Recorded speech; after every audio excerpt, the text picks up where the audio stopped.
This is Comic Geek Speak, episode 1754, Previews.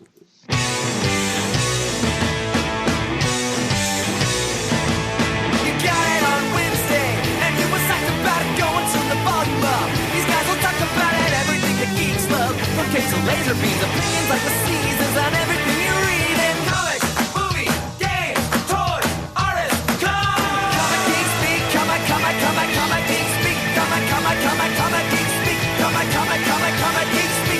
comic geek, uniting the world's mightiest heroes. This is... I'm Adam Murdo.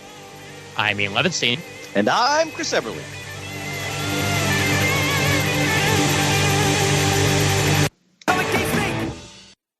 And there you have it, folks. Welcome to the show. This is our monthly excursion into the Previews catalog, where we look at all the upcoming releases roughly 2 months hence, all the things we're excited about buying or things we think you, the listeners, might be interested in trying. We're looking at the Novermber catalog. That'll be Previews number 374 for stuff coming out mostly in January. And you've got your three caballeros here with you again tonight. How are we all doing now, gentlemen? Good, especially now that I can watch the Three Caballeros whenever I want on Disney Plus. See, Disney Plus is bueno. See, brethren, your sonorous voices are both tonic for the spirit. All is well. Yes, it is. Yes, it is. Yes, I must agree, Chris. I feel very tonicked by the presence of you two gentlemen in my ears as well, and I could use it. The Christmas season is off and running at the Christmas barn. And back in the studio Skype groove. Just yes. like it. That's right, and we have you to thank for that again, Ian, because otherwise it'd just be me talking and you guys talking without being heard or recorded. So, I mean, I would just talk to a wall if given the opportunity, so it wouldn't really be any hair off my back. But I like it better this way. Right. We're much more interesting interlocutors than a wall. Clearly. And then one of the mystical questions is of the universe: how hirsute is Levinstein? You know what? I think I'm going to leave that up to interpretation. Theater of the mind and all that. Of course. Now, fellas, before we even get into our sponsor tonight, I wanted to throw a quick shout out to a longtime listener, longtime friend, longtime collaborator of myself on Comic Timing. Raphael Suhu, who is currently recovering from kidney replacement surgery. He was on the wait list and happened to turn out that NYU had a kidney for him. So he was rushed into the ER, prepped, and as we record this, is currently recovering. So, Raph, this one's for you, buddy. And very, very much knocking on wood that everything goes smoothly from here, man. Because this was a joy to suddenly hear on a Sunday. So I'm very, very happy to see that happening, and we're going to wish you the best, buddy. Congratulations, indeed. Yes, amen. Yes, Raph has been a very long-time member of the CGS family. He was Wraithmaker on the CGS forum several incarnations ago. He attended a lot of our live events down here in Berks County, PA, and I know he's had a rum go of it for the past several years, and I'm just happy to hear that he's run into this excellent stroke of good luck. Yep, nothing quite like being driven down by Wanda Jesus with Raph in the back seat and me in the front heading to a CGS event. So that's good times right there. And if any of you would like to help support Raph before his disability kicks in what will hopefully be mid-December, you can do so by heading to GoFundMe and searching for Raph Dialysis Help. There's really no good URL shortener for GoFundMe, unfortunately. So that's the best way to do it at this point.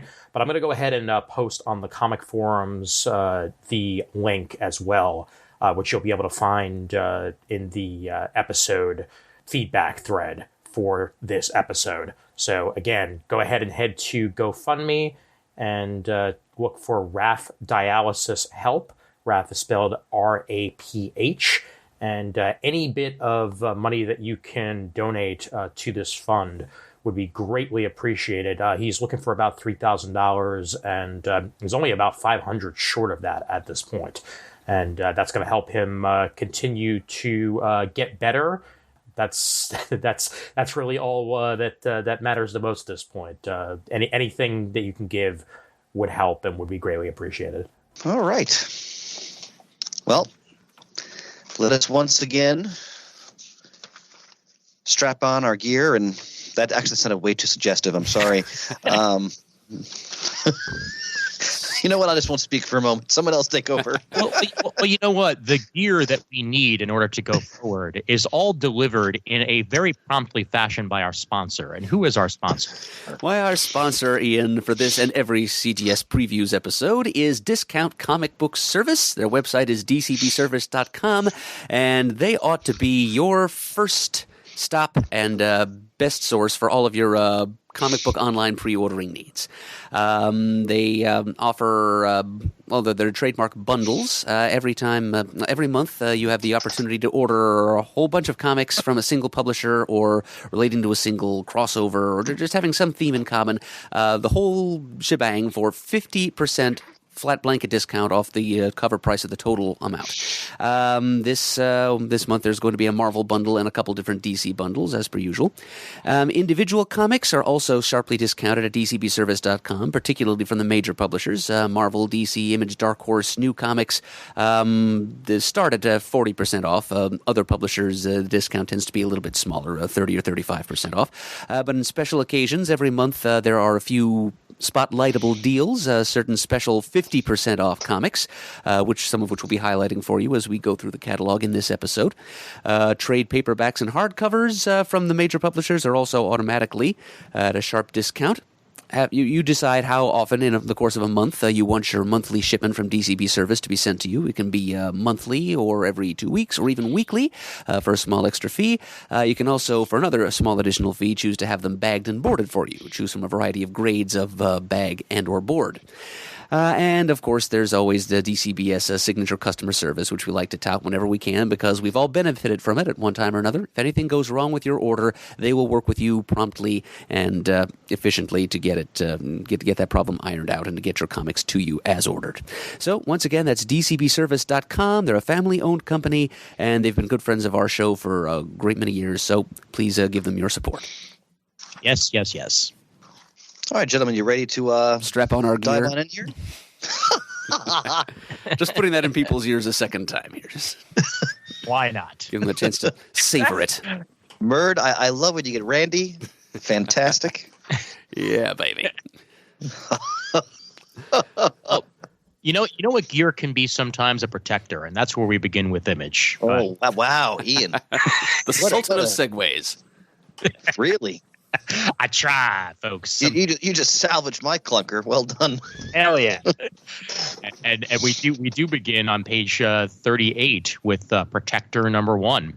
Writer Simon Roy and Daniel M. Benson, with art by a name I'm going to butcher. Artyom Trakhanov, and Jason Wardy and Hassan Atsmani Elahau. And this is from a Sideways Award-winning author, Simon Roy, as well as Daniel M. Benson of Junction.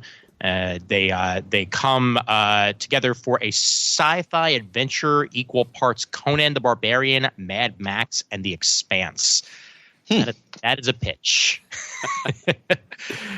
Wow. And the world that they bring forth in the preview pages that follow do definitely paint a Mad Max-esque yes, very much desert space. So I'm looking forward to seeing just what story we get out of this. And we can look forward to your field report. Yes. Very interesting artwork. And I love that the main characters are members of the Hudsoni tribe who are voyaging to the lost Midwestern city of Chicago. It's a hell of a town. Yeah. Yep.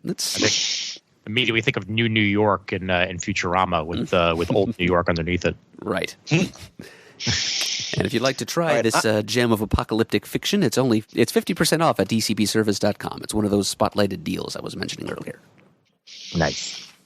I'm excited about what's being offered on page 42 and 43. The Return of Sex Criminals. Yes. Now, when this book came out, several years back now, I mean, it was a sensation. I looked forward to reading it every month. I mean, it's Fraction and Chip Zdarsky. What a team. I mean, and Zdarsky's become a hell of a writer in his own right now, and other work he's done since. And this book went on a lengthy hiatus. And I have to admit, I still haven't read the last couple issues. Like it's kind of my own tick. When books go on hiatuses, I kind of drop off them. I just don't tend to find my way back to them. Saga will be an exception, of course, but I still have several issues at the end of this to read before I read 26. But it's a great series, innovative, hilarious. If you're a very conservative person when it comes to matters of the body, this is probably not going to be your book unless you have like that, sort of secret S&M dungeon in your basement that you hide from everybody. Well, now you can come out of it a little bit, at least and read Sex Criminals. Have you guys read this book? Yeah, no, I've read about 3 volumes of it, if not 2. I have more than that on my shelf waiting to be read. But I've enjoyed what it's had to offer, and it's one of those XXX books that like actually has the story to back up being XXX. Yes, absolutely. Sexy for sexy. And I really dig it, and it's the collaboration between Fraction and Zdarsky is very obvious and eminent, and I look forward to jumping back into this world. Yeah, and it has a delightful sense of humor. I mean, sort of both high and low humor. You've got certainly a lot of porn-related humor. You've got situational comedy in terms of their relationship, but there's also a serious aspect to the story as well. It's not just simply a laugh riot, but it's a very innovative, clever book. I'll just read if you haven't read it, I'll just read the blurb here, and that's all you need to know. Sex Criminals follows the adventures of Susie and John, a couple who discover they can stop time when they have sex. That's all I need to know. Just dive in. Just go back to volume 1 and give it a read. Yep. So I'm glad it's coming back. I find interesting and terrifying on page 44, The Clock, number 1, written by Matt Hawkins, art covered by Colleen Duran. Within 3 weeks, hundreds of millions of healthy people worldwide contract various forms of aggressive cancer, and the proliferation seemingly of viral outbreaks stumps the best scientific minds available. And a very compelling 3-page teaser where assuming the leading character, the scientist, basically tells, I'm assuming a body of world leaders that, next year half the world population is going to be dead. So I'm immediately reminded of the movie from 2011, Contagion. I never saw that movie. It was really good. Excellent cast, too. Is that a Soderbergh film? You may be right on that. Okay. Is Matt Damon in it? Yes. I think it's a Soderbergh film. Okay. Yeah. I think. Yep. No, you are correct. I just looked it up. Plus Jude Law and Marion Cotillard and Gwyneth Paltrow. Great cast. But it has the same general feel that I get from this. Even in the artwork, I'm taken back to it because the staging reminds me of that. Well, I've never seen a bad Steven Soderbergh film, so it's one I have to watch. Yep. And I want to bring up right underneath that on page 48. I don't call this out enough, but I've read volume 1. I need to read more of it. But Monstrous number 25 is mentioned here because Monstrous won a hell of a lot of Eisner. Oh my God! Look at these laurels. Yep. Holy mackerel! And I really really enjoy the story. It doesn't quite fill the void that Saga left, but at the same time, it's a story that is compelling and that keeps me going back because it is a world of like magic and mystery and stuff like that. And it's a battle. It's a war and a battle between two sides as well. Specifically, between the Federation and Arcanus. So essentially, those with magic and those without. And the war is about to explode in this landmark 25th issue. And it's not the last issue. It's just it looks like it's going to be the end of this particular arc. Well, it shows how post my store, how out of it I am to some degree. I have to order the trades. My God, look at this. Yeah, no, it's really good. It's actually one of my girlfriend's favorite comics. I mean, Ian, first of all, your testimonial is sealed the deal for me alone. But then when you look at all the plaudits it's earned. Oh yeah. Oh so, wow. Okay. When you get the word remarkable out of Neil Gaiman, I think that's usually a sign that it's worth reading.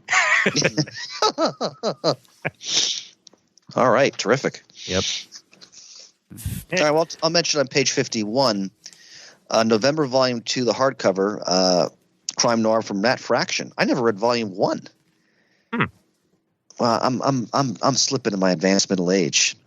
How did I miss a Fraction crime thriller? Oh man, I'm not sure how long ago that came out, honestly, because I didn't even really remember it happening either. So I'll have to look up when November started. You know, Ian, you're a very generous man, and this is part of the legend of Levinstein, that you would step in to try to salvage the fact that I'm completely falling down on my duty here, and that I missed a Matt Fraction opus. But thanks, man. I appreciate you trying. So many comics, so little time. Yeah, well, that's also true. But all righty. I just want to point out on page 56, a new trade from Volume 6, Lazarus. Easily, for me, one of the greatest comic book series of the decade. I've talked about it many times ad nauseum on the air, so I won't go into too much more detail. But if you haven't tried Lazarus, for Pete's sake, go back to get the first trade. If you have a particular sort of vantage point on politics and globalization and corporate power, the book will both be liberating and terrifying to read. Yeah, because it's a near future that may happen. So.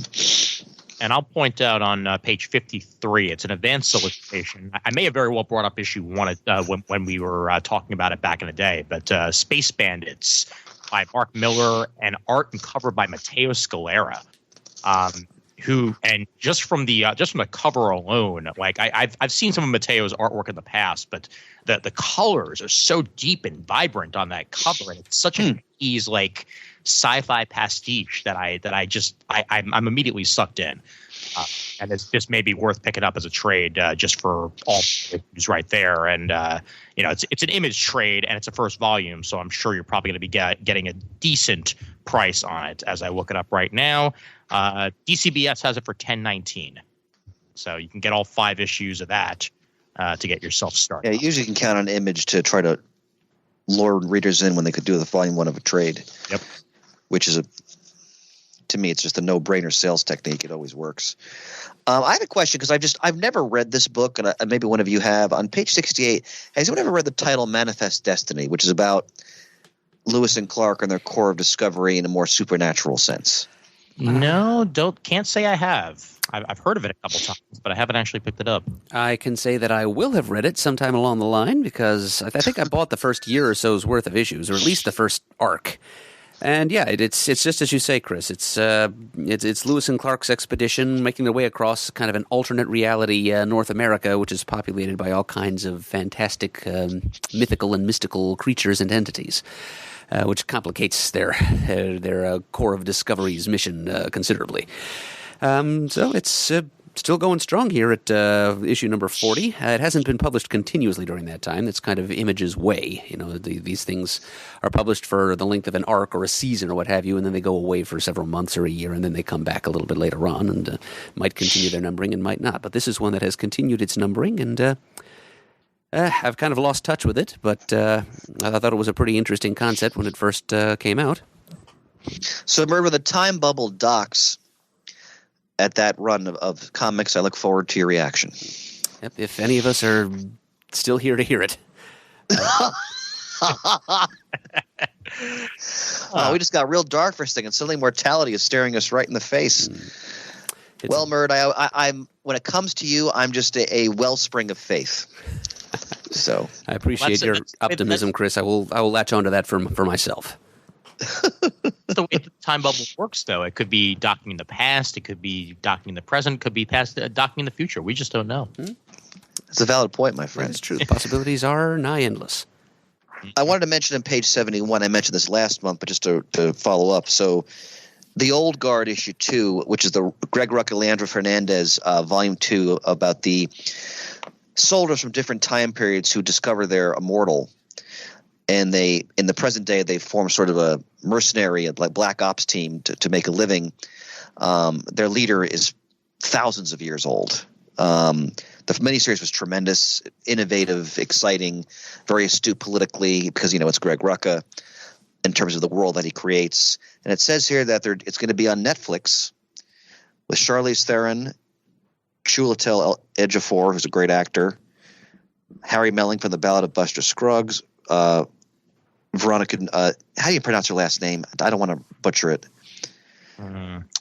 You might as well butcher it because I don't think either of us are going to get it right. Veronica No from Star Wars: The Last Jedi. I can't wait to see this. Wow. Both to read this volume 2 and to see how they adapt it in the film. It's tailor-made to be a movie. So highly recommend that, especially if you're a Rucka fan. I'm done with it. Go ahead, Ian. I'm sorry. No. I was going to say I'm going to bring up real quick on page 73. Pretty Deadly, The Rat, number 5. I really need to catch up on Pretty Deadly. I remember reading the first few issues of it when it was first coming out. And this last story arc took place during the golden age of Hollywood, and that immediately has my attention. Ooh.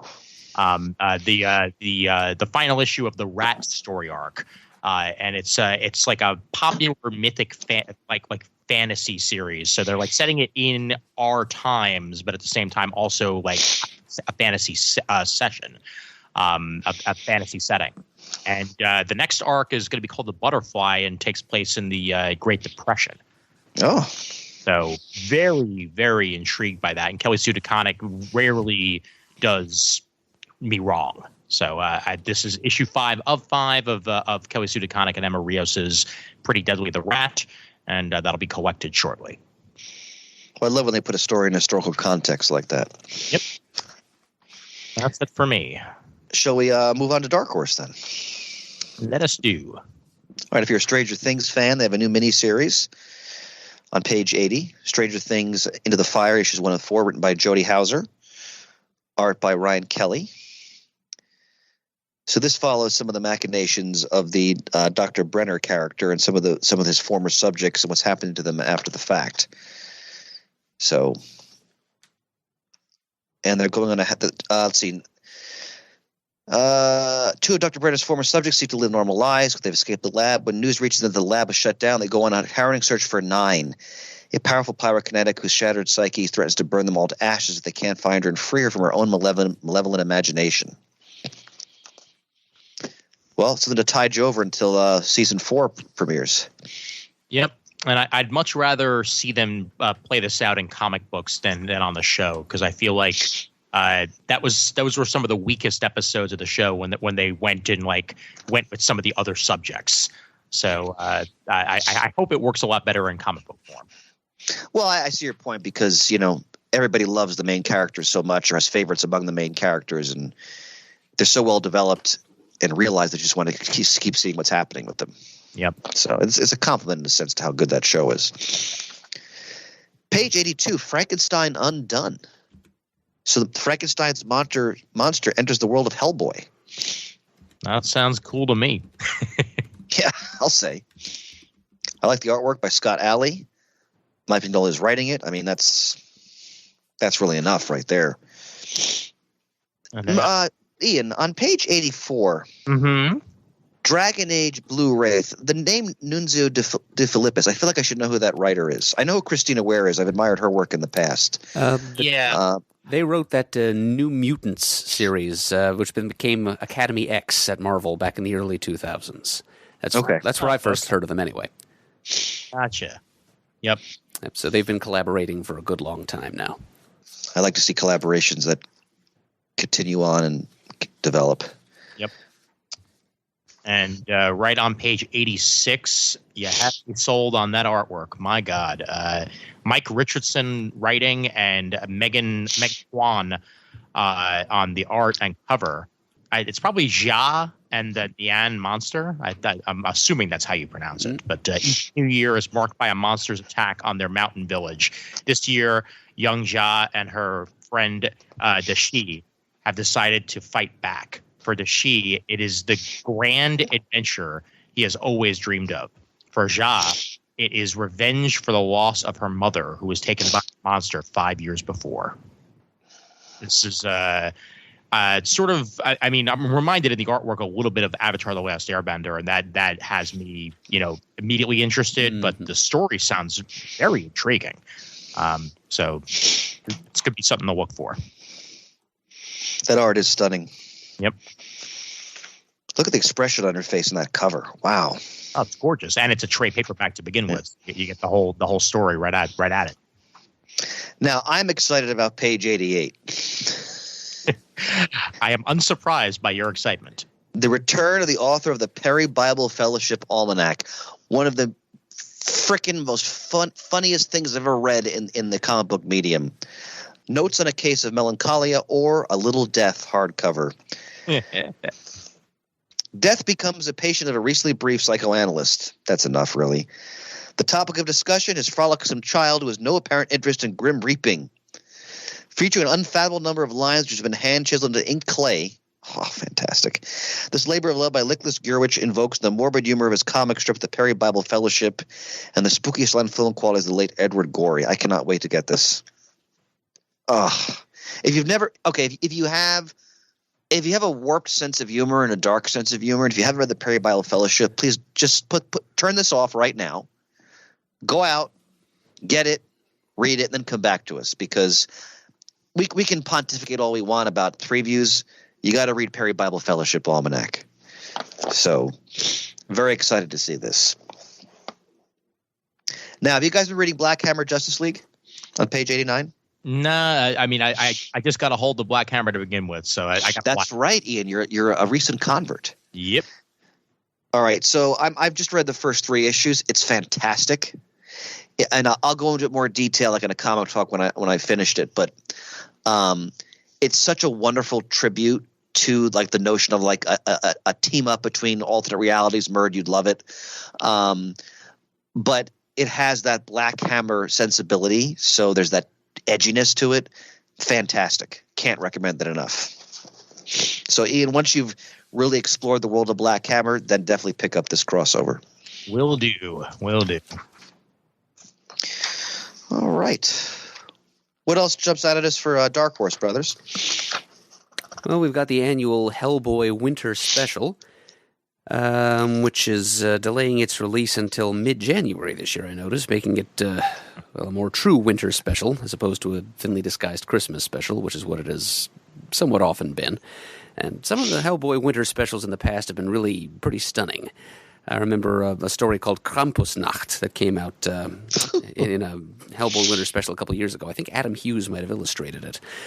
But yeah, this one, this year's features are work by Hellboy creator Mike Mignola, some writing by Chris Roberson and Scott Alley, and art by Mark Laszlo and Andrea Muti, colors by Dave Stewart.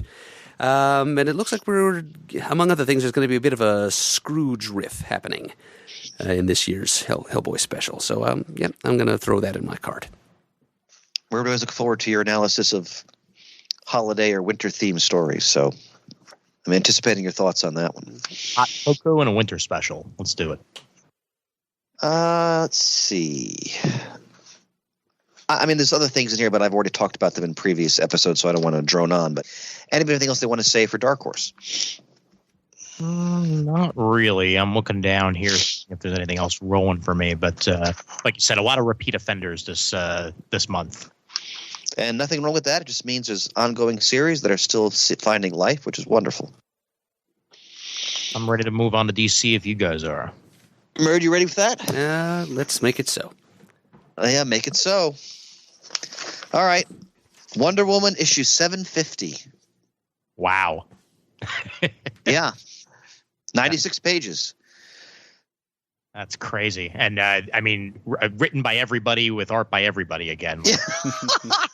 I'm one of these, milestone issues. They love to throw out just about every single person who's worked on the title. So you're going to get, stuff by Gail Simone, Greg Rucka, Mariko Tamaki, Marguerite Bennett, Dean Hale, and then art by Colleen Duran, Jesus Moreno, wow.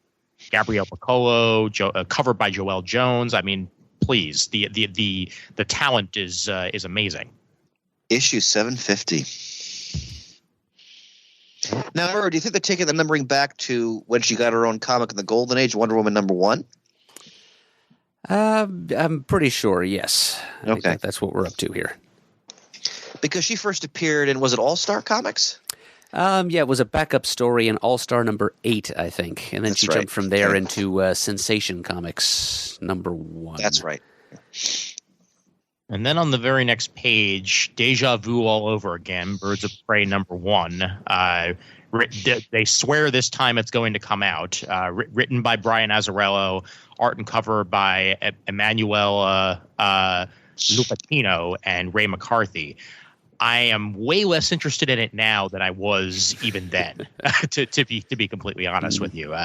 The original cover to me was way more striking, and this just feels like they are just releasing it in time for the movie, which makes perfect sense. Promotion wise, I just don't know whether or not the movie story has been changed to reflect the movie as well. It's a prestige format, one shot, by the way. Yep. So it was originally going to be an ongoing. So I guess not anymore. Let me ask you, because I was at the movies, I don't know, maybe last month, and they had the trailer. Mm-hmm. Why is this movie just called Harlequin? That's what I wondered. Yeah. I mean, the trailer gives you the sense that I don't even know if the other Birds of Prey are even in it. They're going to have to put out another trailer soon with the rest of them to warrant it. And I think that's exactly what they're doing. It's just I think it was a mistake to rely so heavily upon Harley Quinn this time around. I mean, sure, yes, I understand marketing, like the go lead with the character that everybody's heard of, but still, it does make it feel like it's way more her movie than anybody else's, which is disappointing. I think I mentioned during our Joker review. Go ahead, Bert, I'm sorry. That's where I saw the Birds of Prey trailer in front of Joker, and I saw a poster in the lobby, which was just Harley Quinn standing there at Margot Kidder as the only Margot Kidder. What the heck, Margot Robbie. Sorry, she might have made a decent Harley Quinn once upon a time, but she's a bit indisposed at the moment. Anyway, Harley Quinn standing there, the only full-size figure in the whole poster, and all the other characters are reduced to tiny little Cupid-winged cherubim flying around her head. So, it's kind of a literal manifestation of the much smaller roles those other characters are being shown to have by the marketing here in this early stage. Isn't Margot Kidder deceased? Yes, she is.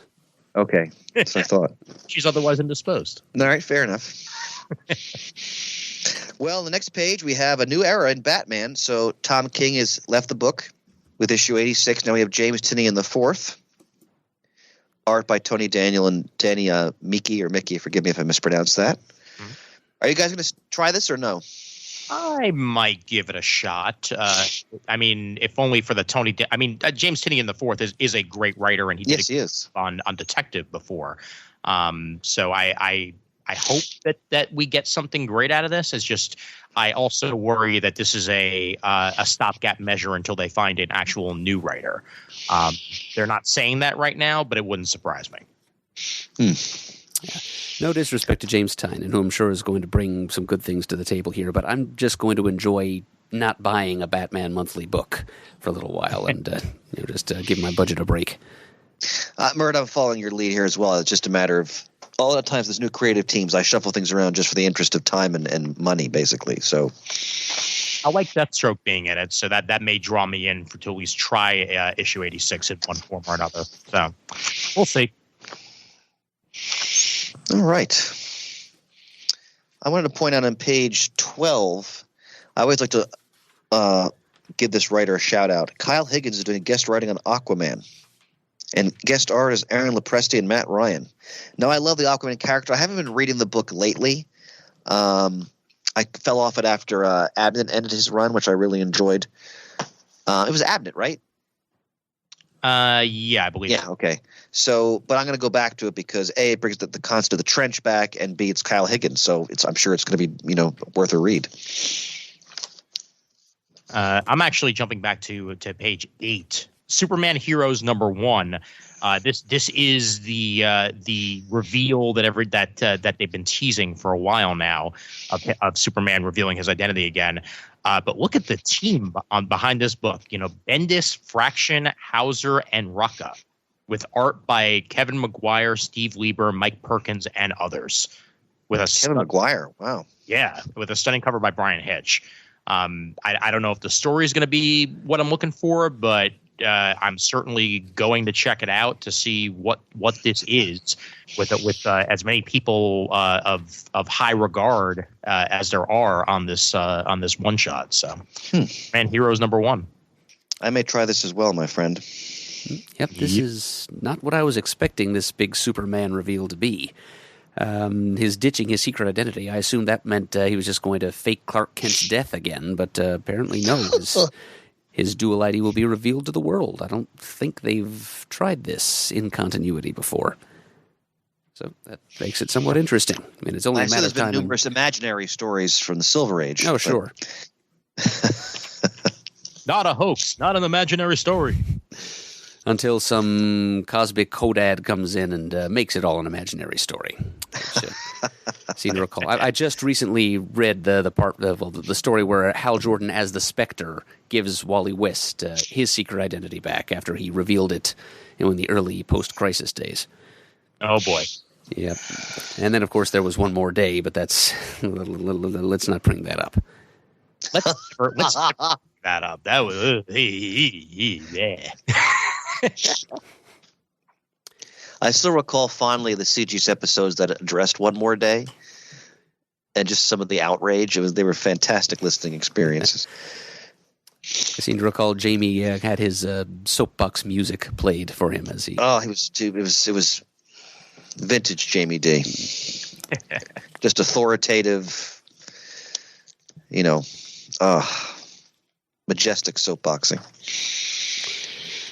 On page 10, down underneath the heading 100-Page Giants. A while ago, I mentioned on a previews episode that there was going to be a Crisis on Infinite Earths Giant #1, which would feature, quote, new stories plus classic reprints. We're being promised a second issue of the same here on page 10. I haven't received my copy of #1 yet, so I don't know what exactly is in store for us Crisisophiles in these giants, but I'm still pre-ordering #2 just in case.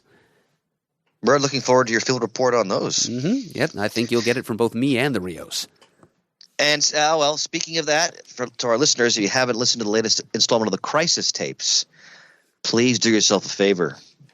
It is delish, ladies and gentlemen. What a succulent treat that is. Yep.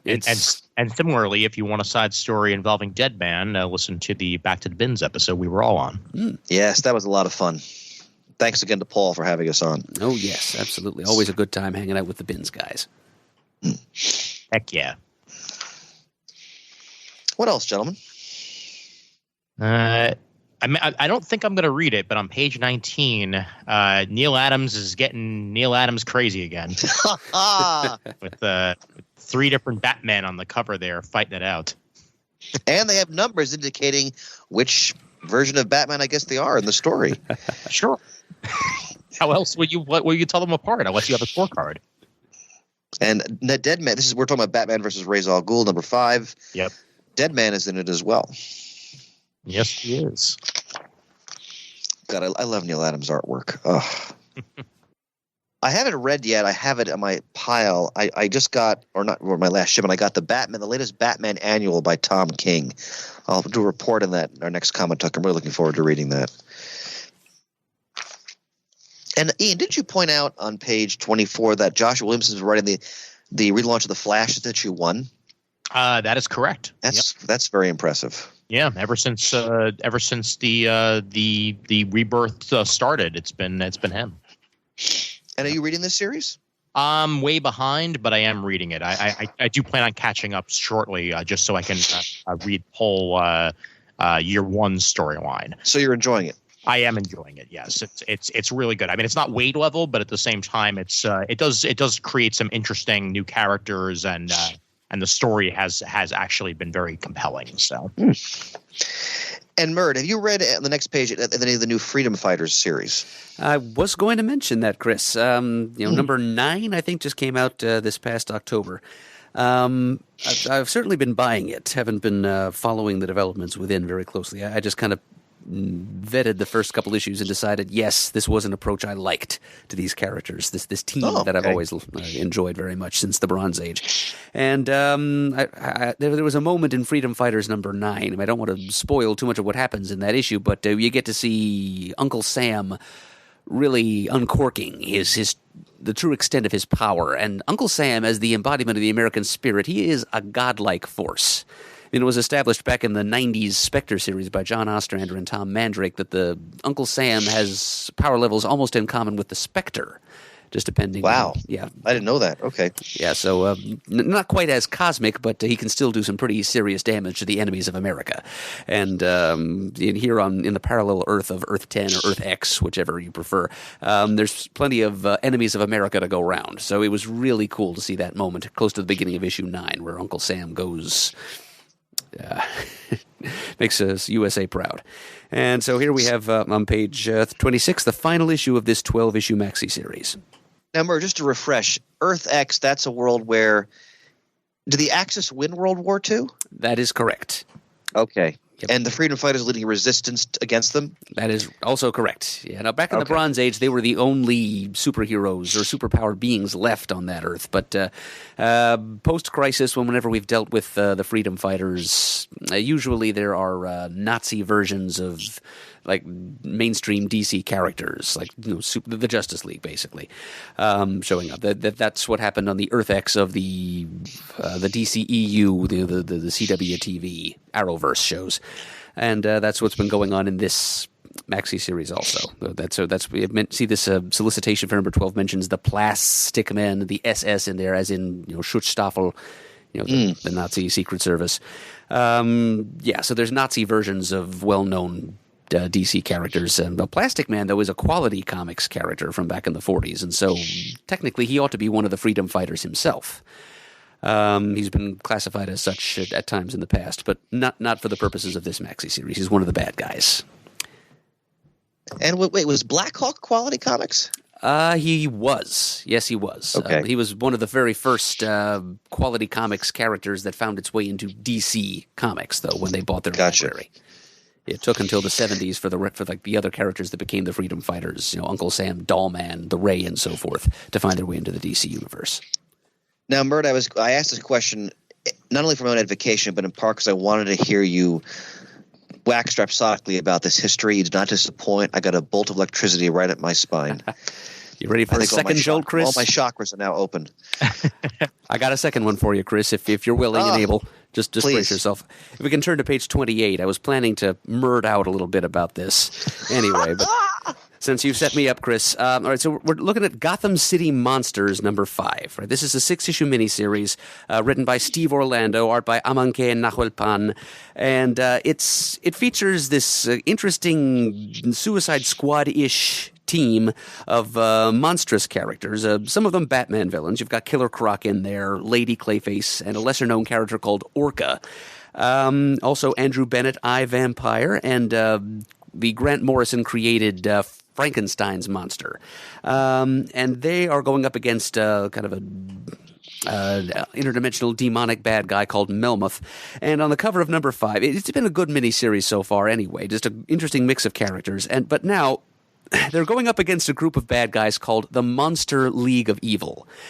These are characters that have actually appeared in DC Comics once before, exactly once, in Superman number 276, 1974.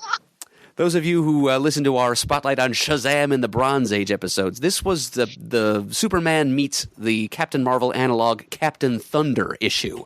And the Monster League of Evil were just supposed to be generic, like, one-off throwaway bad guys.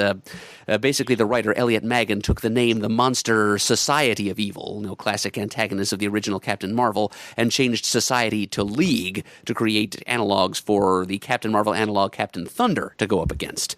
And artist Kurt Swan was given this in the script, and he decided that the Monster League of Evil should look like classic Universal monsters, Frankenstein, Dracula, the Mummy, and the Wolfman. And Steve Orlando has dredged up these one-off barely, they were in this issue for like 3 panels, long enough to say, ha ha ha, wait till you see what we've secretly done to you, Captain Thunder, which was to make him turn evil the next time he uses his powers. And Steve Orlando has brought them back to go up against his own team of more mainstream DC Universe monsters. And my hat has come all the way off to Steve Orlando. I mean, he's a writer who's impressed me with his use of deep-cut, obscure characters in the past. You know, I've met the guy. I saw him at a panel at C2E2 a couple of years back, and bravissimo, Steve Orlando, for bringing back the Monster League of Evil. I was already buying this miniseries, but I'm really, really happy about that because I'll get to see the Monster League of Evil used a second time in 40-plus years, and I'll be interested to see what kind of personalities he gives them as they go up against his own team of slightly more heroic monsters. Man, I love deep dives like that. Oh, Mert, that was worth the price of admission for every listener. Oh, God. So I've got a bit of a rant to go on, gentlemen. Oh, I love a Levenstein rant. Unleash! I'm going to roll back to page 22 and how I have been punished for being late on my reading. Oh, my God, yes. Because rather than remain vague, Detective Comics Annual Number yes. has went and revealed a major plot point in City of Bane that I was entirely unaware of, and I live on the internet. Like I somehow managed to avoid this on all my social media feeds and on all the comic book websites that I regularly go on. And yet here I am going through previews with you fine gentlemen, and I get spoiled by a frickin' solicit on Detective Comics Annual Number 3. They could have been vague. They could have just said somebody died and he's got ramifications. But instead, this is what we get. So thank you, DC. You suck. That was well deserved, Ian. Thank you for dropping the truth on these guys. They've been in this game long enough to know better than to publish a solicitation like this, giving away a huge spoiler like that. Yeah, because I get it on like news sites and stuff like that. If you want to go ahead and spoil, because frankly, that's been the game for a while now. But rarely do we get spoilers like that in the actual solicitation. So, yes, that's how I'm going to sell the annual to people. You know, Ian, right now I wish I could, be in your pad and pour you some milk, bring you some cookies, maybe double chocolate Milano's, Pepperidge Farm. Ooh. Distinctive. I wouldn't tuck you in, but, I'm sorry, honey. That's all right. I'll somehow survive another day. Guys, I'm going to let you run interference here because I don't have much more to say about DC. So whatever you guys want to address, have at it. Okay. On page 32, Hawkman number 20 has art by Pat Olive. Really not that into the whole Batman Who Laughs infected jag that the DC universe is on right now, but I like that guy's art. I know Pants does too. So if you're a fan of Olive art, there's some more of it. Mm-hmm. Most definitely. And it's got the Atom in it. And that's always fun to see Hawkman and the Atom back together. But this time it's Hawkwoman and the Atom. So that's more interesting still. Yeah, there you go. And we continue our multiversal romp with He-Man on page 33 as 3 of He-Man and the Masters of the Multiverse comes out. And I still just love that title so much. like whoever came up with that idea, whether it be Tim Seeley or somebody in an office, should get a pat on the back and say, good job, fella. Well, Tim Seeley's no slouch in the writing department. Mm-hmm. Definitely. And Scott Snyder's run on Justice League is near its end, as it was announced, I think a day or two ago, that we're going to have a new writer on Justice League. So this is getting very, very close to the end of the story that Scott's been weaving since issue 1, and I believe that will conclude next month with issue 40. Actually, one thing I will shout out on page 41. I haven't received it yet, but I ordered the issue 1 of Jeff Lemire's take on The Question, the deaths of Vic Sage. So I'm looking forward to discussing that once I've read issue 1. Oh, I know what I'm going to talk about on page 37. There we go. Legion of Superheroes number 3. I knew it was going to happen because there was no way Bendis was going to let this one slide, but Damian Wayne is in the future, baby. The Super Sons reunite in the 31st century, as Damian Wayne now gets to spend some time with the Legion of Superheroes, and the rest of the Legion looks absolutely thrilled about it. Yeah, I understand how they feel. It is kind of supposed looks to be happy about it. Well, yeah, he does, and I'm sure fans of these characters too are just happy to see more Young Justice types romping around. But I'd kind of like to get to know the actual Legionnaires and who and what they are in this new iteration. And we seem to be getting mostly stuff that ties into the 21st century DC universe, and that can stop any time as far as this consumer is concerned. That is fair. Ready, and looking down a little bit further here. Shazam number 10 solicited. Will it come out on time? That remains to be seen. Is this book often late? Yeah. Yes, Yeah. badly and chronically. Mm-hmm. This is actually a resolicit. It even says. Oh, yeah. Okay. Right there. So, yeah. Yeah, I think that might be just about it on the single issues. But, Murd, you got anything else? Page 48, the cover to Superman's pal Jimmy Olsen, number 7. It's a therapy session between a variety of different multiversal incarnations of Jimmy Olsen, including Giant Turtle Boy Olsen and Elastic Lad. I am definitely going to buy this in trade, and I'll be getting Rucka's Lois Lane, too, that 12-issue series, once both of those are love collected. the look of sheer anxiety on Jimmy Olsen Turtle Boy's face. I'd forgotten that he was in this incarnation for a period of time. A little bit of reptilian angst. Yeah. But I'd be remiss not to mention on page 52, we have Batman Overdrive. Like, we're basically just taking the character of Batman, getting all fast and the furious about it, and I am okay with that. Shea Fontana drives this story as a pun completely intended on that one. Driven to solve the mystery of his parents' murders, teenage loner Bruce Wayne hones his detective and combat skills as he scours the underbelly of Gotham City looking for clues.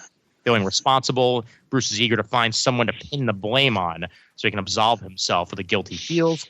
And as he rebuilds his dad's first car, the quest for freedom, while still clinging to the past, becomes clear. Finding the correct parts forces Bruce to open himself up to new friendships and challenges, ultimately leading him to what he desires most: freedom. I am in all the way on this. This looks like a nice for all ages Batman story that I can get behind as a graphic novel. I love any foray into all ages. Yes. And God damn it, even that didn't sound appropriate. I'm just... God. And another young adult's graphic novel on page 656. By the way, I'm just trying to drive past it so we don't stick on that too long. The Oracle Code, gentlemen. I noted this as well. Yeah. I am so happy to see another Oracle story in one form or another. And for it to be all ages as well, for an inspiration for those who do deal with injuries of the crippled variety or live their lives in a wheelchair for any other reason. This is a good story to have. I'm not going to bother to pronounce the writer because I'm going to get it horribly, horribly wrong. But the Oracle Code trade paperback, I am sold on that. And the art does look very appealing. And I'm inferring that it's not really going to delve into the Batman universe, so to speak. Mm-hmm. It's really just about her and sort of like a real life situation. I'm gathering, right? Yeah, that's what the rest of it. Yeah, like almost like a detective story involving Barbara as opposed to anybody else. So, well, Ian, I look forward to your field report on that. Yes. I'm going to put it on page 71. I really like the dollar comics they've chosen this month. We've got The Brave and the Bold 197. Earth 2 Wedding of Batman and Catwoman Murd. Mm-hmm. It's a classic. Yep. Batman Adventures 12, of course, the first appearance of Harley Quinn in comics. This is a great miniseries by Greg Ruck and Rick Burchett. Batman Huntress Cry for Blood. Classic. Highest recommendation. And then we've got Dollar Comics, Detective Comics 554, written by Doug Monk, Joey Cavalieri, art by Klaus Janson, Jerome Moore, Bruce Patterson. It's the Black Canaries in the mid-1980s costume. I can hear like Olivia Newton-John singing as I look at this image. And it's tremendous. Nice. Oh.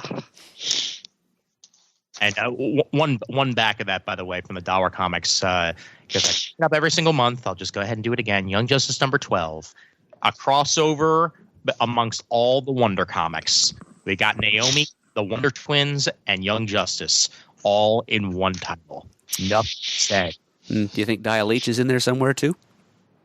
He might be. They might be, actually. Yeah, that's a good point. Or one of the incarnations of Dial H. Yeah. Because I know that issue, that's now 11 issues in, so I certainly hope that they fit that somewhere. I'm jumping ahead because it's the history student in me is excited by this. On page 81, famous first edition New Fun #1 hardcover. This is where it all started, folks. New Fun #1, 1935. It's when Major Malcolm Wheeler Nicholson, who's the founding father of what becomes DC Comics, it's the first comic book that contained all original material, not reprints of newspaper strips. So enormously significant historically. And they're giving it a nice hardcover treatment here for $19.99. Not bad. Speaking of getting hardcover treatment, a book that deserves the absolute treatment is getting it. And I recently, I haven't really talked about this on the show too much, but I recently got rid of almost all my single issue comics that are everywhere but my mother's house. And the mother's collection is still like thousands stuff that I'm going to have to go through and decide what I'm going to get rid of. But one of the things I decided to get rid of was most of my Fables, thinking I was going to recollect it in trade. And now here we are with Absolute Fables Book 1 in hardcover. And with the DCBS discount, that would be 29 issues and Fables The Last Castle for only $75. Last Castle's so good. Oh. Yeah. So that may actually have to go on my Christmas list, one form or another, because that is so deserving of the absolute treatment with Willingham and Buckingham on art and Medina. Aloha, Craig Hamilton, so good. And I'm ashamed to say I didn't actually finish reading Fables. Yep. I didn't read the last couple arcs. I don't remember why. Just life, I guess. But I fell off of it as well, sir. And that's one of the reasons why I know I'm going to wind up either be getting it from the library or in trade just to finish it out. Oh, it's one of the greatest series of the previous decade. I mean, it's tremendous. Yep. I'm glad I'm glad to have such company in my reading delinquency because I haven't finished reading Fables either. And I was buying it I would go to the Wild Pig sales, Chris, and I would buy annually 1 or 2 trades of Fables. Meredith, there are only hundreds more like you. Thanks, pal. Yes, we're a trio of truants there. I wanted to point out, since we're indulging in nostalgia, other classic series. So on page 76, they're getting Ex Machina, another trade incarnation. This is by Brian K. Vaughan and Tony Harris. Enough said. I mean, that creative team alone. This prints issues 1 through 25. And again, the premise is, what if a former superhero became the mayor of New York City? And all the political intrigue that will develop from that, it's all there. It's Vaughan. For me, probably my favorite writer in comics of the past 20 years. This series is pretty much pitch perfect as far as I'm concerned. So I highly recommend that. And page 82, Preacher, the 25th Anniversary Omnibus, Volume 1. Talk about pitch perfect. I remember when I first read this book, God, just everything changed. Like, just my further awareness of what comics could be. It's just, and it was my first experience of Garth Ennis. I didn't read Hellblazer or some of his earlier work, and I was home. Like I found a writer who just completely understood my sensibilities in every way, shape, and form. Yep. So, anybody watch the show? Because I only watched a couple episodes of it. It's about as far as I got too, Chris, and it was not much to my taste. Yeah. How about you, Ian? Yeah, no, haven't really touched it too much myself. Okay. Yeah. I didn't watch enough to form an opinion, basically, so I was wondering if anybody had.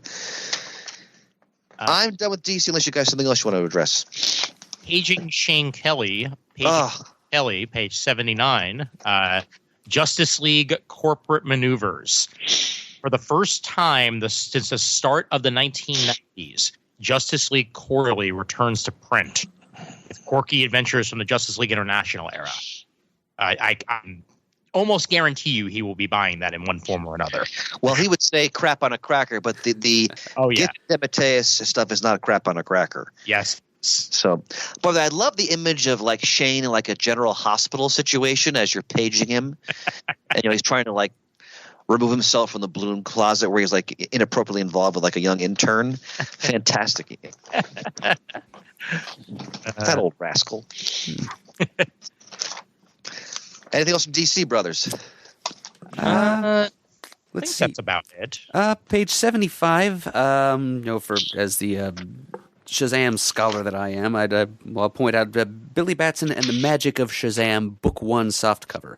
This is an all-ages take on Billy and his sister Mary and their wielding of the power of Shazam. It's written and drawn originally by Mike Kunkel, an animator and comics creator who also gave the world Hero Bear and the Kid, and also some stuff in there by Arton Franco and Stephen DeStefano of Amazing Man. Now, this is not my favorite part of the Billy Batson and the Magic of Shazam run. It does get better in later issues, I think, when we get some Mike Norton art in there. But here's where that series begins. And I'm probably going to end up buying that as a result, just to be a Captain Marvel completist.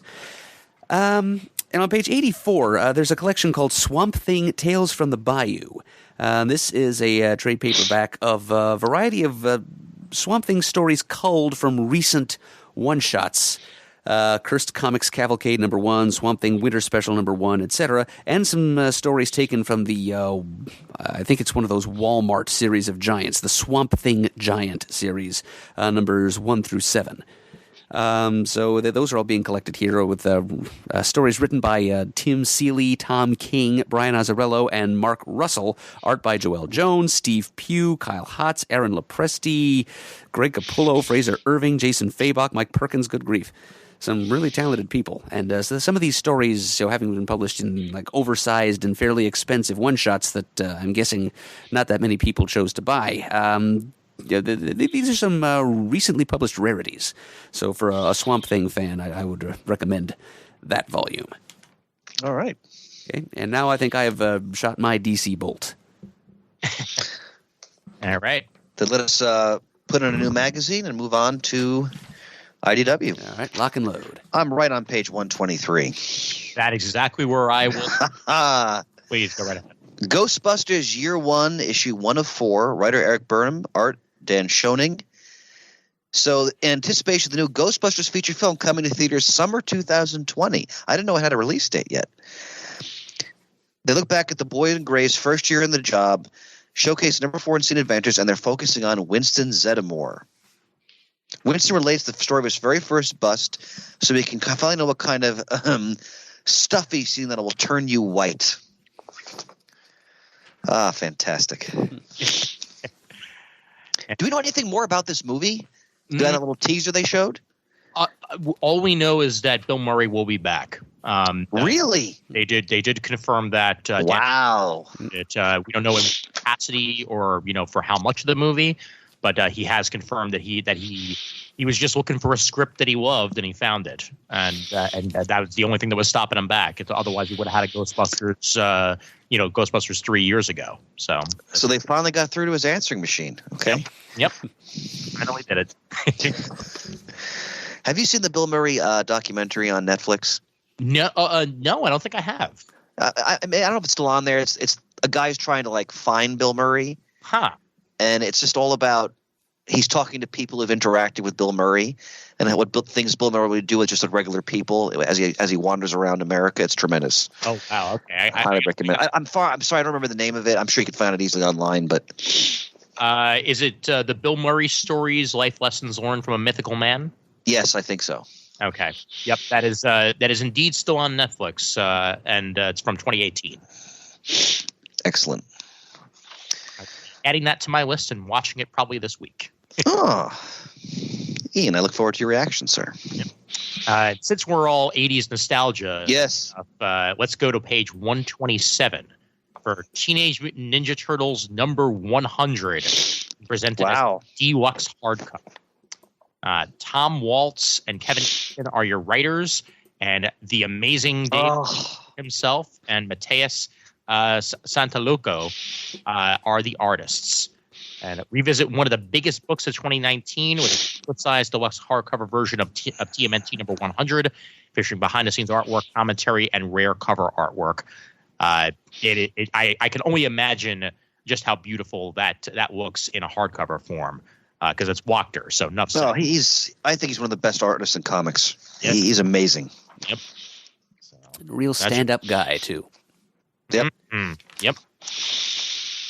I'm recounted in another episode we were talking about him when we did the last Super Show, and he was a guest, and we got him a hotel room. He did for me for free, a full body Thanos sketch wearing the gauntlet, which I'm looking at right now in my basement office. I mean, he could have easily charged, 3 digits for it. Oh yeah, he gave it to me. Yep. So. Class act, and what a talented artist. Chris, I'll direct your attention to page 130. I love when Ian gets kind of in the control mode like that. That's This is for both of us, honestly, because I know that neither of us have really read too much. I'm ashamed. I've read nothing, and I've always heard it's great. Well, now you can read it in color, and these are early issues that are being reprinted in color for time. So Usagi Yojimbo Color Classics #1 by the amazing Stan Sakai. All right, so Ian, I'm going to make a blood pact with you right now. Now, if we were in the same room, we would, sort of just lightly, scrape our fingers, just a little bit of blood, and then we would clasp, and make a blood oath that we are both going to read this, and then we're going to discuss it. Done and done, sir. All right. Mind me, and I'll make it happen. I start wanted printing to point it in- out. Just go ahead, Mert. I'm sorry. I was just going to say I'll join the pact as soon as they start printing these in full color collections. Mert, I'd love you to give me things to look forward to. I wanted to point out, just because it's a great cover on page 132, Star Trek Year 5, number 10. Oh my! Look at that cover. Oh, Oh, the glory. Oh my God! that is amazing. I just Dive deep into the world of Kerrang.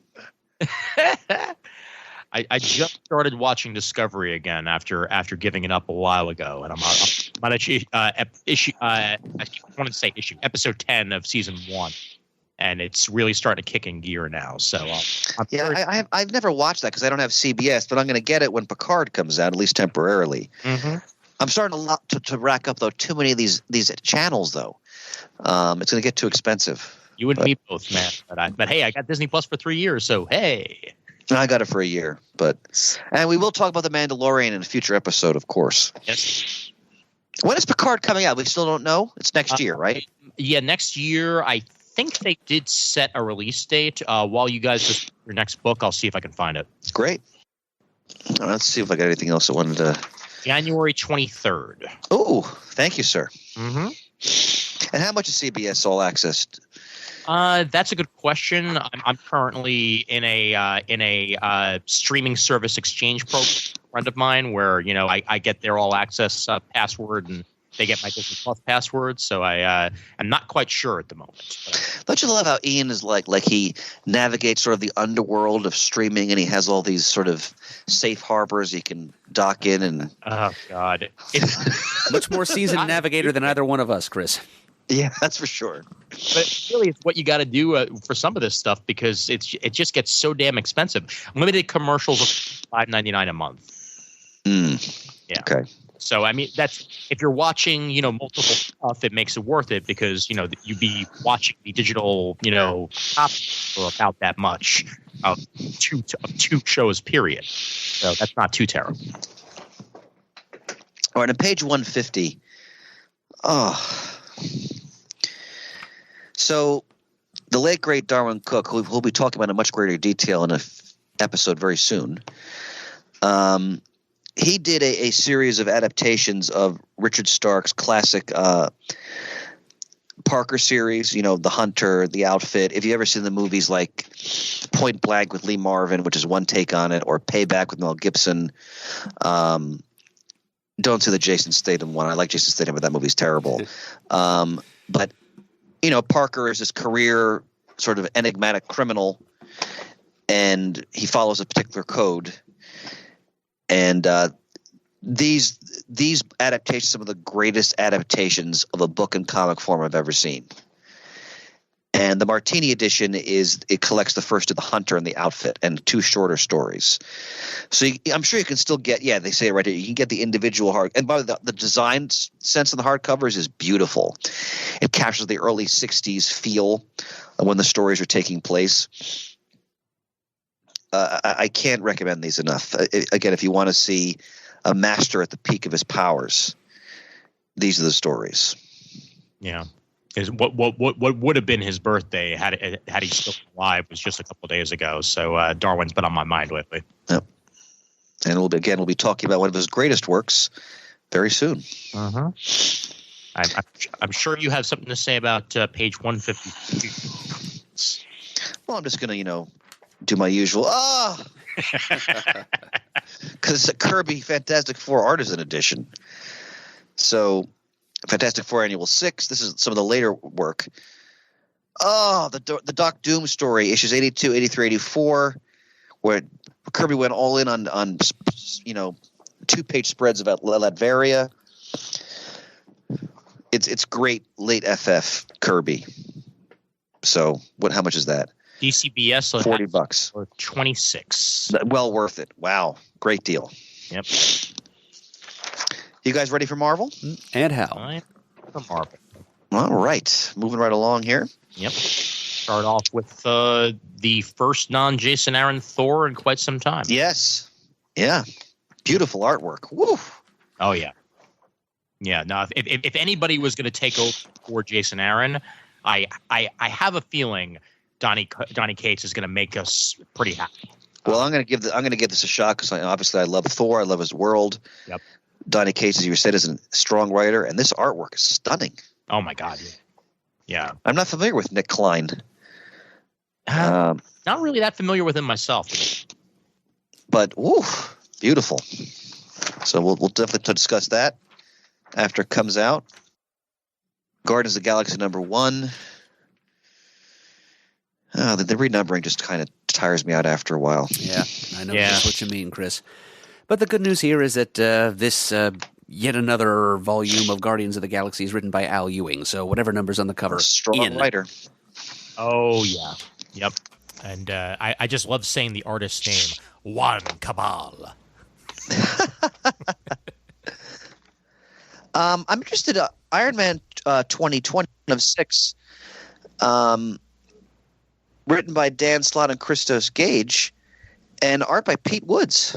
Yeah, this has been Dan Slott's been wanting to do this pretty much since he got the Iron Man title, because he knew he'd probably still be on it in the year 2020. So there had to be an Arno Stark story of some sort when you got to it, and I cannot wait to see what he does with this. I always liked Pete Woods' art. I remember he did a run on Robin. Oh yeah.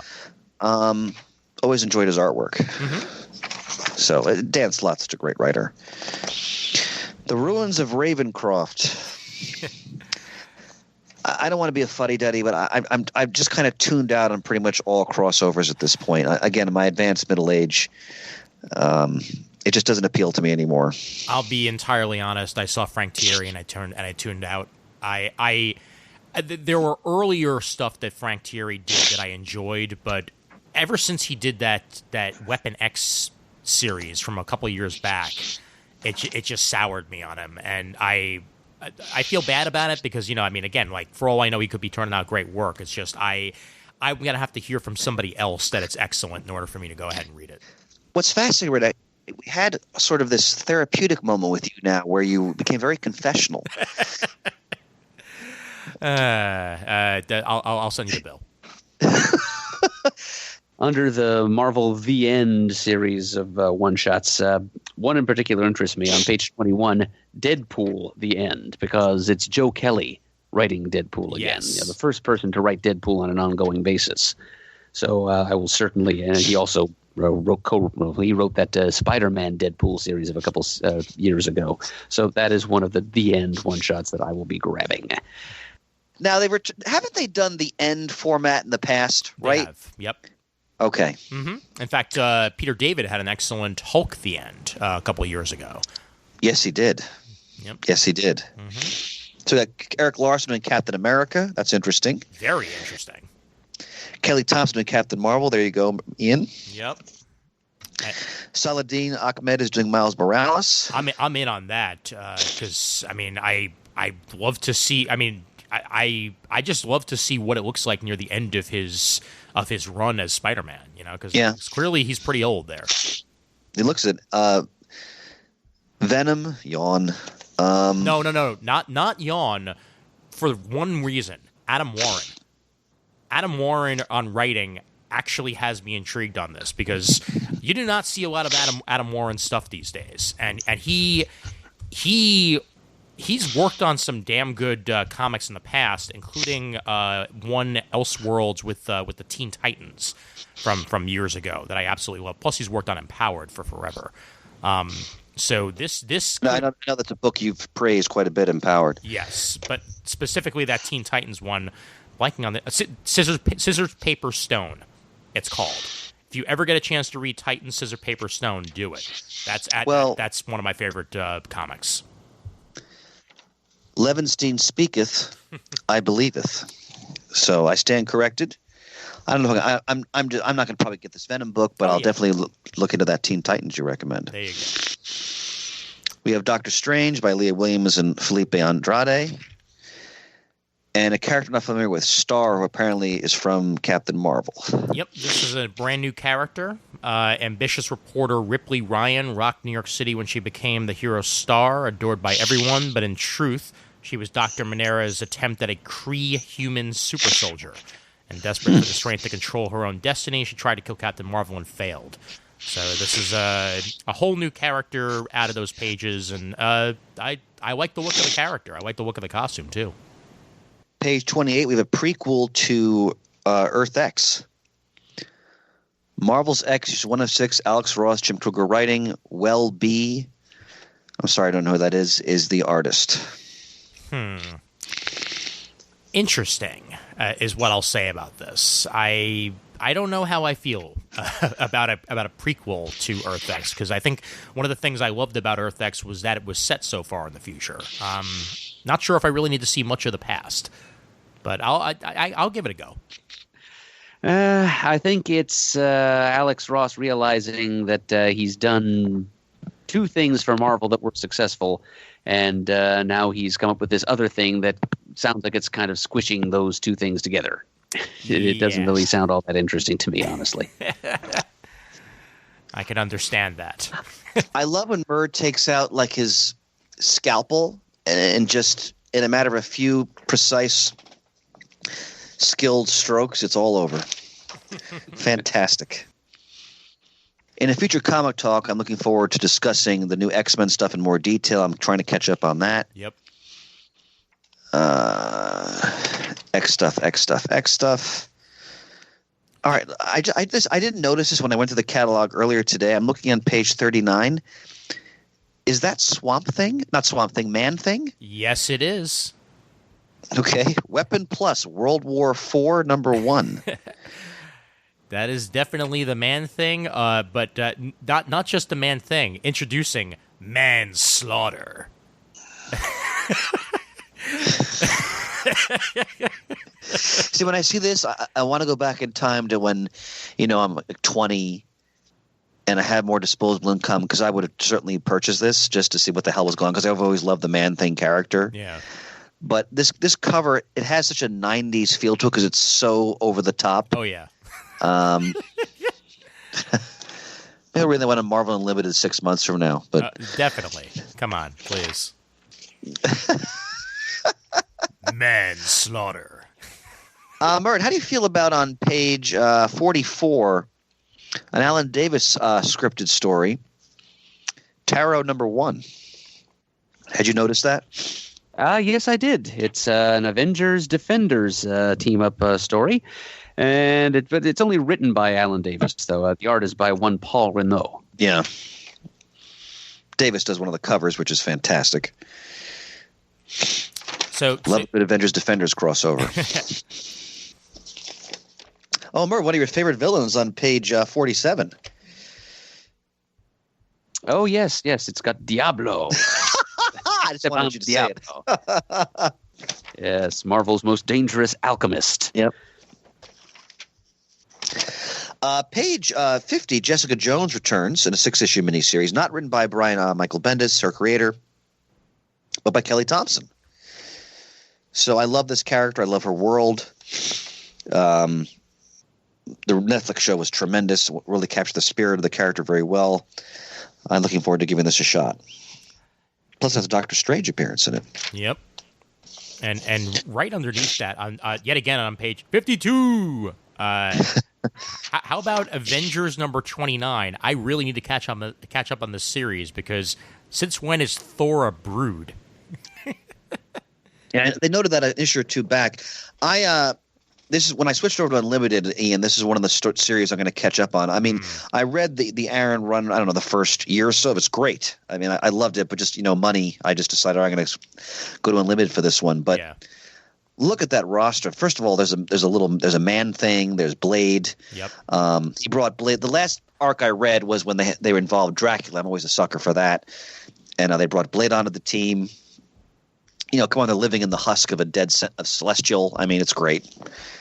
So, classic Avengers stuff that Aaron's turning out here. Hell yeah. And then issue 30 looks like it's going to be concluding the Starbrand Reborn storyline, and that Mark Brooks cover is gorgeous. Hawkeye's getting another miniseries on page... There's no damn page number. Page 52. Yeah. No, I'm sorry. 53. No, 54. Yeah. Okay. I honestly don't. I know it's a silly gripe. I don't understand the style mentality that goes into not putting page numbers on things. But anyway, trying to help you sell the books here, guys. So, Hawkeye Freefall 1 and 2, Matthew Rosenberg writing, Otto Schmidt art. I was thinking recently that it's been too long since I've read the Matt Fraction Hawkeye series. I want to return to that. Thinking about how exciting that comic was when it came out. I hope we get some of the spirit of that run when the Hawkeye series comes out on Disney Plus. Oh, definitely. And this one looks like somebody else has donned the Ronin armor. So now here's a question. Page 56. Wasn't there already an Atlantis Attacks miniseries years ago? There certainly was. It was one of Marvel's summer annuals crossovers. I remember it being enormously underwhelming. Now we're returning to it. Although it's written by Greg Pak, which is already encouraging. They've been doing great stuff with Submariner in the latest Invaders series, which has been superb, written by Chip Zdarsky. There's that name again. And they've really gone back to Namor as like the tortured, adversary of the surface world. Great run on that. So this may be worth checking up on. And then, of course, you have the best title in Marvel Comics, which is Immortal Hulk. So, oh no, you weren't referring to Immortal Hulk Great Power #1, where Spider-Man becomes the Hulk. See, one of the many things I love about you, Ian, is when you have these moments of just majestic sarcasm. No, I was not. Aw. Not. I mean, it could be good. Who knows? But again, money and time. Yes. But Immortal Hulk is one of these series that I'm only reading online, so I'm 6 months behind.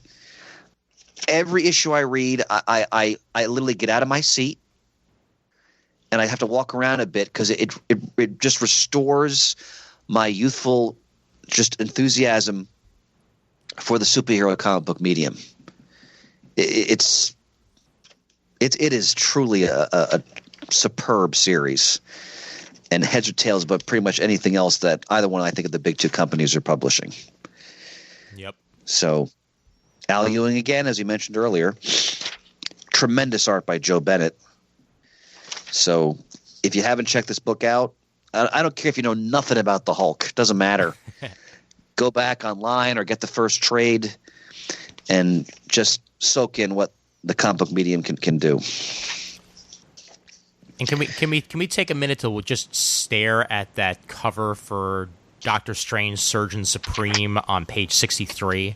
And just how absolutely gorgeous it is. Oh, beautiful. Sure is. Yep. Mark, we mentioned last month, Mark Waid doing the new volume of Doctor Strange, and really one of the all-time master writers. I mean, anything Mark Waid writes, I always try, and usually I'm not disappointed. I love the stuff he did on Doctor Strange in the previous volume. Mm-hmm. Great stuff with Galactus. So I'm all in on that. I mentioned previous months on page 64, extremely excited about Garth Ennis Tate returning to the Punisher, one of the characters he's essentially defined. And this is the Punisher getting involved in Russians and the Soviet Union. That's enough. I don't even care what the rest of the story is about. As Garth Ennis writing about the Punisher and the Soviet Union, I'm in. Anything else? I have. Oh God. Okay. I went into a titter there for a second. I just read a few nights ago Doctor Doom #1 by a writer I'm not familiar with, Christopher Cantwell. Yeah. And art, but of course the great Salvador Larroca. Doctor #1 was sensational. Absolutely outstanding. As many listeners know, I love the character. He's a character I'll always follow. I think when he's handled well, he's one of the most compelling characters in comics. And Cantwell is handling him well thus far. Again, in those books where I jumped, I was reading, I was reclining in bed, jumped out of bed, just like pumping my fist. Yeah, that was so good. Because I don't get that experience now often with a lot of the superhero comics. And this guy gets Doom. And it was a great setup issue. And I'm looking for, and plus it's Larroca. So I'm really looking forward to this, and I recommend the first issue highly. I want to. And so, go ahead, Ian. I'm sorry. Oh no, I was going to point out on page 66. It's a Marvel Cinematic Universe prelude, but it's written by Peter David, so it may actually turn out to be that. good. Good. Oh. Yep. Marvel's Black Widow Prelude #1 by Peter David, penciled by Carlos Villa. That traced the Black Widow's history in the Marvel Cinematic Universe leading up to the movie. Well, I'm getting this because it's Peter David. Normally, I stay away from these movie preludes, but Peter David's writing it. I'm getting it. Oh yeah. By the way, he wrote. It's upstairs. I don't have it with me. He did a Hulk issue a couple months back. Anybody know what I'm talking about? I can't think of the title of it. It was with his regular collaborator, the same guy. Dale Keown? Yes, thank you. Yeah. Yeah. It was superb. Yep. Oh, did you read it? I did not read it. No. Okay. I'll have to give it a shot. But I don't have it in front of me. Forgive me. I'm being very vague in the details. But that's the same team that did Hulk the End, by the way. Considering. Yes. Yep. This story was equally well worth a reader's time, and it just reminds us of how important a writer Peter David is, and how he's one of the all-time great Hulk writers who really, in many ways, defined the character. So, again, my apologies to listeners. I don't have the book in front of me right now, but I'm ready for trades. Unless you guys have other floppies you want to talk about. Let me just add a little extra Immortal Hulk enthusiasm here. On page 59, that hairy guy with the chrome dome that the Immortal Hulk is going up against there, that is Zemnu the Hulk. Also known as Zemnu the Titan. He's the original Marvel, or actually more pre-Marvel. It's more like an Atlas. He was one of those old pre-Fantastic Four monster characters that showed up in the good old days. The first Marvel, there might actually have been another one before him, but he's like a prototype Hulk. He was an alien being with sort of mind control powers that showed up in one of those old sci-fi anthologies. And he's popped up around the Marvel Universe quite a bit over the decades, and now Al Ewing is taking a turn with writing him and incorporating him into this rich tapestry he's weaving with the Hulk, his history, and just showing in spectacular fashion his ability to come up with new ideas for venerable old concepts. You know, it's stuff like this that makes me so eager to read Ewing's Guardians of the Galaxy. Mm-hmm. Yeah, that's awesome, and yet another deep pull. That's what I love about it. You know, just keep on keeping on with those deep pulls. Big deep. That's why we love him, ladies and gentlemen. One of many reasons. Yep. And I wanted to go ahead, Ian. I'm sorry. No, it might be before me for all I know. So go ahead. I want to put on page 103. They're relaunching Star Wars. Now, what's exciting about this? Well, Charles Soule continues to write, great writer. Wonderful art by Jesus Saiz. But what I'm most excited about, if you turn on page 104, they're visiting an aspect of the saga that we've never seen, which is what happens right after Luke is on the Falcon and they're escaping from Bespin. He's dealing with the revelation that Darth Vader is his father. Oh, wow. And look at that artwork. Excuse me. I apologize to the audience. I have a pretty bad cold that's getting worse as the night wears on. But I'm really excited to read this because this is the rebellion at its lowest ebb. Hans and Carbonite, they're driven from Hoth. Their fleet is scattered. And, they're on the run from the Empire here. And I'm really excited to see what Soule's going to do with this. Yeah. He did a magnificent volume of Darth Vader, which I recommend. And my expectations here are high, and I'm sure they're going to be met. Again, I can find very little flaw with Marvel since they've gotten the Star Wars license back. It's just pretty much been one home run after another. Well, they knew that they had to hit hard with this, and they've definitely succeeded on that aspect. Yep. I'll jump back to the one other thing I wanted to mention on page 83. I've yet to read any of it because I was waiting for it to be collected and probably waiting for it to be on Unlimited. But Spider-Man number 5 of 5 by J.J. Oh, the J.J. Abrams story. Okay. And Henry Abrams miniseries is solicited this month, as I like to call it, the lens flaring Spider-Man. Will conclude this month, and chances are 6 months after that, I will find out how it ends because I'm definitely going to read this on Unlimited. But I've heard it's actually not bad from a bunch of different people, so I'll see what it stacks up to. Well, J.J. Abrams is no slouch when it comes to storytelling. Oh yeah, so yeah, sure, and Sarah Pacelli on art, so that's bound to be great good. Artist. Yep. Mm-hmm. Murd, I have to point out because you of all people appreciate this. I'll try to get the right stentorian tone with my cold. On page 111, The Terror of Timbu Ba. Amazing adult fantasy omnibus, ladies and gentlemen. New printing. Murd before was mentioning the Atlas Monster era. This is a great place to dive into that.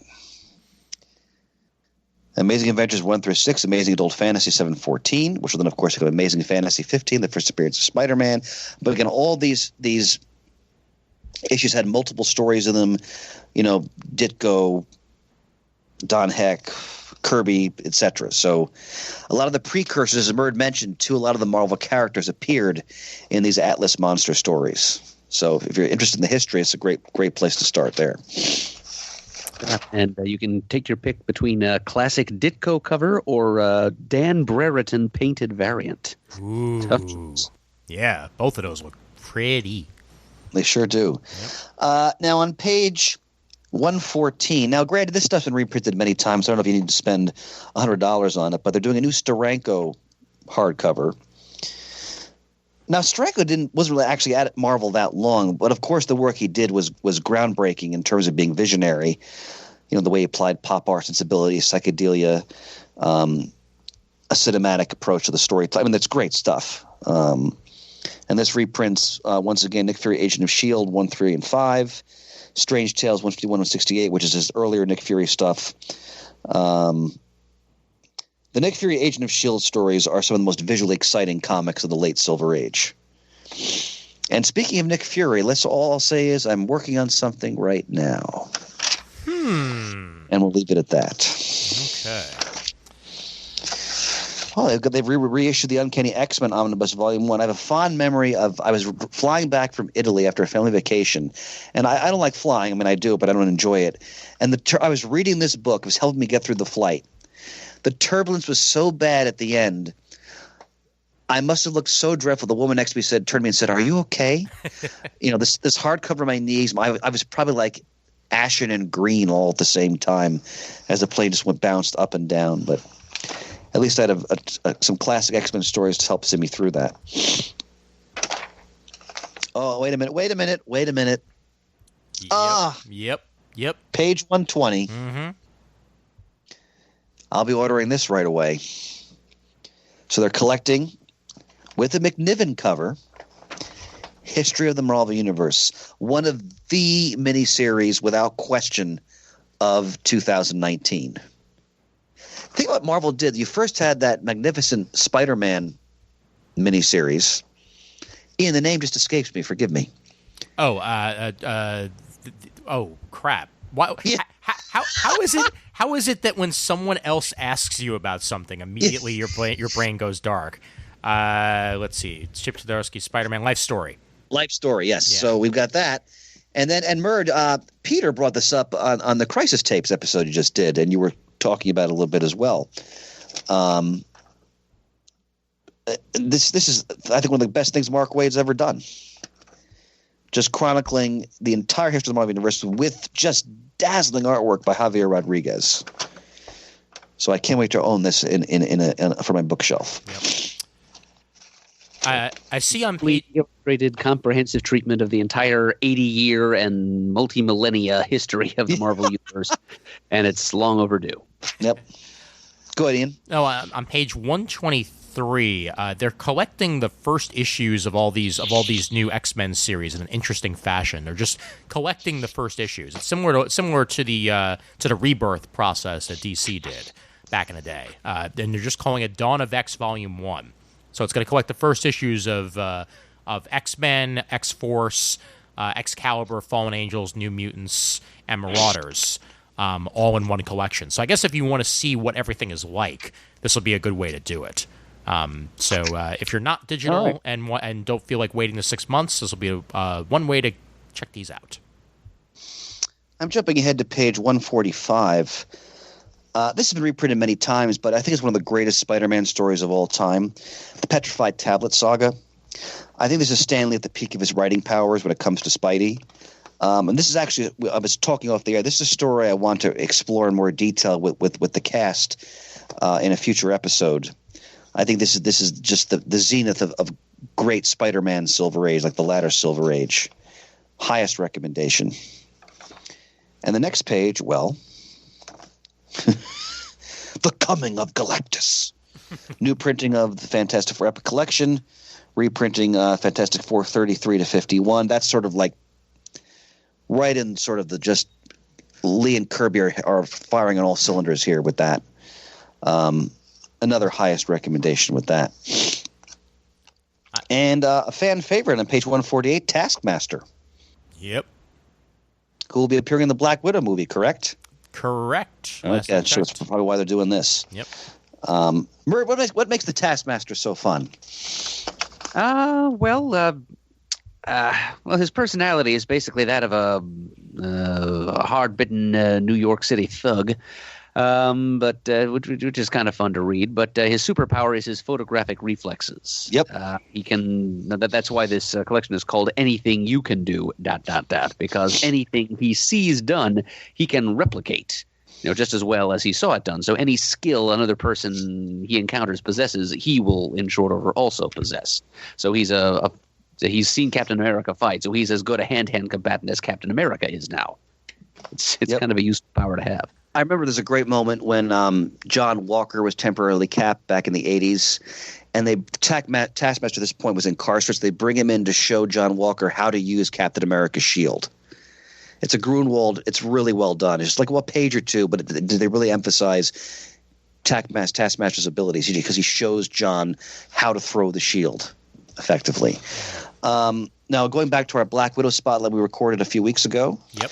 On page 149, they're doing this is because the movie's coming out, but who cares because they're all great stories. They're collecting all of Black Widow's Silver Age appearances. So her various appearances in Avengers, Tales of Suspense, the very fun, amazing Adventures 8-issue run, and then, of course, her first appearance, which will then lead to the classic Bronze Age partnership in Daredevil issue 81. So we talked about some of these in that spotlight, and you can check out those stories here. Are you guys familiar with Acts of Vengeance when it happened? I think Merck can speak on this. Yeah, this is another one of those Marvel crossovers. Not sure the exact year, but it was right around the turn of the 80s into the 90s. And it involved Actually, there's a complete library-bound edition of that on the shelf behind me here in the CGS studio, thanks to Matt. Nice. But yeah, it involved this inner circle of major A-list Marvel villains forming a little council and deciding, hey, let's gather together a bunch of lesser villains and have them all switch opponents. Maybe we can defeat our the heroes that give us such difficulty by having the villains that typically fight other heroes battle heroes that they don't usually face. So maybe they can get the drop on their on the heroes of the Marvel Universe that way. And a lot of intrigue going on there between them in the machinations of that inner council. Loki was involved, so enough said.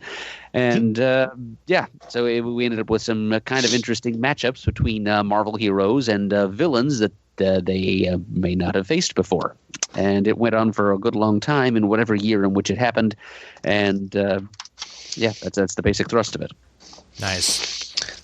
Ian, to follow up what we were discussing before, on page 152, 153, they're trade paperbacks reprinting those end stories we were discussing. Yep. So the Peter David Hulk one is there, for example. Mm-hmm. These are good stuff. Well, I remember and specifically that it's not just the Incredible Hulk the end, but it's also Hulk Future Imperfect. Oh, which is great. But all of these I think are worth reading. They got top flight creators on them. You've got Wolverine by Paul Jenkins, a writer I always enjoy. Fantastic Four, written and penciled by Alan Davis. Enough said there. Iron Man, Michelini, Fraction. So good. Wow. Mm-hmm. So good stuff there. Anything else for Marvel, gentlemen? That's it for me. Although I will just mention in passing, just because I love mentioning these things, that they are collecting Adventures of the X-Men, Tooth and Claw. More of those X-Men animated adventures stories that were in comic book form being collected, and this is more of the X-Men stuff. So if you want to go back to the 90s outside of rewatching it all on Disney Plus, this will be a good way to do it. Adventures of the X-Men, Tooth and Claw. See, Ian, one of the many reasons I love having you on the show, besides the fact that you're just magnificent, is that you because you're a little younger than us, you give that perspective, which I always appreciate. Now, one thing I want to say, because this cold certainly kicked my ass, gentlemen. I don't want to keep sniffling over the air because nobody wants to hear that. I'm just going to say a couple more things, and I'm going to have to depart because no worries, it's getting worse. And then I'll just pollute the show's audio with my rasping.